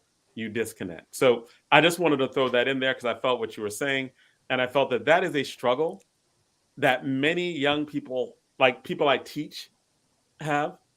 That people who like highly intelligent, highly intellectual people, and I think that in some way conspiracy theories are targeted at the best of us, so that the people who do read, the people who are engaged, will read things where they will conclude that they don't have power. Nothing they could do. That's right. That's right. Yeah. That's right. Yeah. And that goes back to Demon, what we were talking about, Cabral. Tell no lies, claim no easy victories. You know, theory. Can you break that down a little bit? Like Cabral, can you break that down a little bit? Cabral was one of our great Cabral people, and I hope people really rediscover him, right? Because he was so important to what you just described, the question of theory and practice, right? And that's one of the reasons why they took him out of here, also, too, right? But you know, and so I mean, that's the kind of thing that we need folks to get at. That this is no time to be without some kind of practical strategies, whether they have short-term vision or long-term vision or not, to not be engaged, right? Mm-hmm. And we have, you know, some very important theories to appreciate that is very practical, you know, that you know is going to be necessary to help us get through this period, right? And the danger is that, you know, listen, one of the things that happened as a consequence of our movement in the 60s, when it came down to certain critical questions, you know, for all of the limitations of both the Republican and the Democratic Party, there were times when they were nonpartisan on critical issues because the movement in the streets meant that much. What does that mean? What does that mean, they're being nonpartisan on critical issues? Look. Say this question around police reform. It should be a nonpartisan question, right? If this country was honest about the problem of police abuse and wanting to have a racial reckoning, which was the language that the media used last year in the aftermath of George Floyd, that would have happened, right? The question of voting rights, right? We have had several Republican presidents and several, you know, waves of Republican elected officials who, as a consequence of the broader push of what the Voting Rights Act meant to the country, right? In the end, supported it. Even you know, every time the Voting Rights Act had to go through that renewal process, they supported it because of the weight of history and the people's struggle that brought to that. Now you're in a situation where you got these right-wing Republican forces who are in lockstock against this. There is no, you know, enlightened presence respecting movement, and you know, we're approaching something. I've always said that we're actually that this country's in the crossroads for its immediate future. That's real stuff. This thing can go really far in a dangerous way if we don't stick together and out-organize these folks who are not willing to be a part of what should be bipartisan change in policy in this country. We got to really, really take this moment. So this is no time to be without theory and practice. Yeah. Show and prove is always a great thing. And when you can point to examples of theory and practice, successful examples, it's easy to get people to come on board. You know, you can beat them in the head with theory all day, but you said if there's no practice and no example of it working, people are like, you know, somebody sees something working, I want to be a part of that. It's unfortunate that most people are followers in that way. They want to follow something. Huey P. Newton said Black people learn by observation and participation. See, that's his language on theory and practice. And it was interesting. We just lost Larry, but I wanted Larry to speak directly to that, especially in light of, and he's back in. I wanted Larry to speak directly to that, especially in terms of both theory and practice, and the role and how did arts end up playing their role in practice, right? Because we have I think we have two questions here, and I definitely want you to give both an experiential and a historical point of view, right? Because it was their artists and Hakeem Green and Rhino were like, artists don't necessarily seem to be engaged.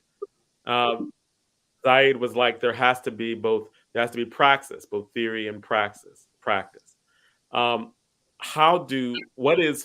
What in your experience and historically, how was that connection made to inspiration, right? Inspiring artists, inspiring people to, at the very least, understand and act on the moment that we're in.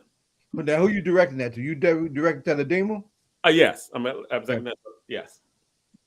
Well, the first thing I want to say is what Hakeem has said tonight is probably the most profound thing I have heard in the last year. And that is not an exaggeration. And I'm not need just, to be heard. I'm not just blowing smoke. Absolutely needed to be heard. That's right. He made a critique and a self-critique that was so profound. I mean, it was so deep that most people would not make such a critique of themselves, because he didn't critique others. He placed himself in the center of that critique. And brother, I had the highest respect for you before. Now my respect level is immeasurable. Respect to you, sir. Yeah, all respect to you, bro. Thank you. You people who make that critique and that self-critique that you just made. And go ahead, bro. Action, and you know what you guys did along with Raz Baraka in terms of transforming, you know, Newark politics and seeing that happen in real time. That was a game changer for me. That like washed all the conspiracy theory away and showed me that when people organize and show up, show and prove, it happens. And you know, how do we magnify that? And so that was it. Like that's, you know, when you when you see the truth and you walk in falsehood, hey man, you got, the truth is the truth. I was twisted, and I know why I was twisted. And then I'm able to see a through line from Roy Cohen and McCarthy to Nixon and Roger Stone, right? Reagan, Trump. Like I see the through line. I see every time Black folks were able to push the state, the federal government to stand on our side, them jokers start plotting and planning. Right. And our people are in the grips of conspiracy theory right now, and it's killing us. I just have a friend. I related this in the previous segment, that just got out the hospital, 2 weeks in the hospital for COVID. Now, this is someone very close to me, you know, who hears things I have to say, like almost certainly on a weekly basis, if not a daily basis. And this person refused to get vaccinated. Now, I'm not going to argue the vaccine tonight. I'm just going to tell you what happened. Refused to get vaccinated. And almost got that taken out of here. When was rolled out of the hospital last Thursday, I almost couldn't recognize the person. Wow. Could not get in the car. They rolled the wheelchair up to the curb. Couldn't get from the wheelchair to the car at the curb without the help of two people. That's how weak this stuff Still is. Can't breathe. Still can't breathe. May end up being, I hope to God not, may end up being a long-term, what they call a long haul. Long hauler. Yeah. Yes. Long hauler. That's right. It's Our real. people are in the throes of conspiracy theory. And one of the drivers of this phenomenon is social media. Social media, corporate owned social media. Helping. No, it's not just the corporate. It is the corporate, but the particularity of it is social media, because that's what a lot of our people in general and our young people in particular are tuned into. That's their that's their window on the world. Yeah. Unfortunately, that's their drum. TikTok and all these others. So it ain't even the young people ain't even on Facebook no more. They done moved from Facebook, like they on Instagram and all this other stuff. But the social media has become the purveyor of this false information, these conspiracy theories, not just on Obama, who's the president, not just on politics, but on their health, on their very lives. Everything. On everything. Everything. Can I ask, to a point that people are irrational. Yeah. They are irrational. I was in a discussion with one of the members of POP the other day. Like, I'm not gonna get the vaccine. Then why you got a mask on? You know, you're not gonna get the vaccine. This is a person that's been to many countries. First thing I said, when you went to that other country, did you have to get vaccinated? Yes, every country. In fact, had to get a bunch of vaccinations before you could get on that airplane. But you're not gonna get this, you know.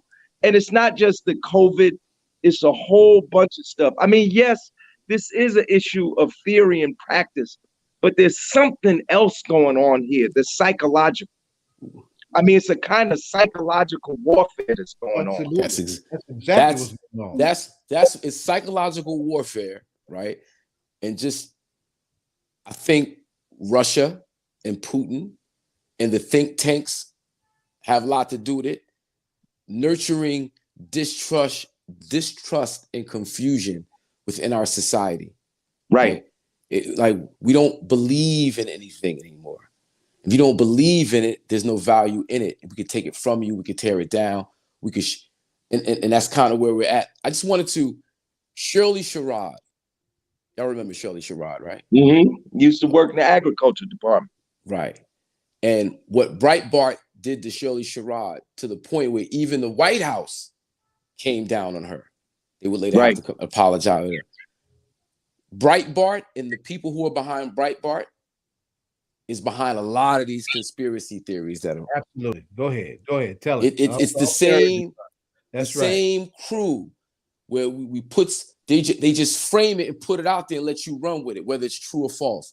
Remember, Fox on paper legally is not a news organization; it's an entertainment organization. Right. And I'm not saying Fox versus CNN versus. I'm just saying, for the fact of the matter, anything coming from Fox is entertainment. Well, there are countries that Fox can't even operate in. The government will not let Fox News the government of certain countries will not let Fox News in there, because it's not just that they're entertainment.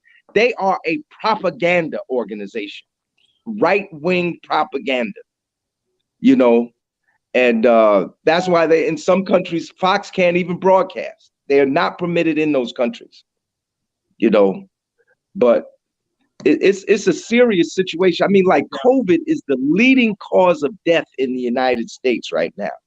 And the people being hit hardest are Black people. And the people who are among the most resistant to get vaccinated are Black people. And we dying in disproportionate numbers on a belief, on something we read on social media. Somebody said, I researched it. They went on Facebook and read some stuff. That was their research. I researched it. You know, it's killing us. Yeah, absolutely. Right. Like, and we are going to have to come back and revisit just like what I'm teaching, and what I call it in class as I teach it is we have questions of epistemology, philosophy of how do you know what you know.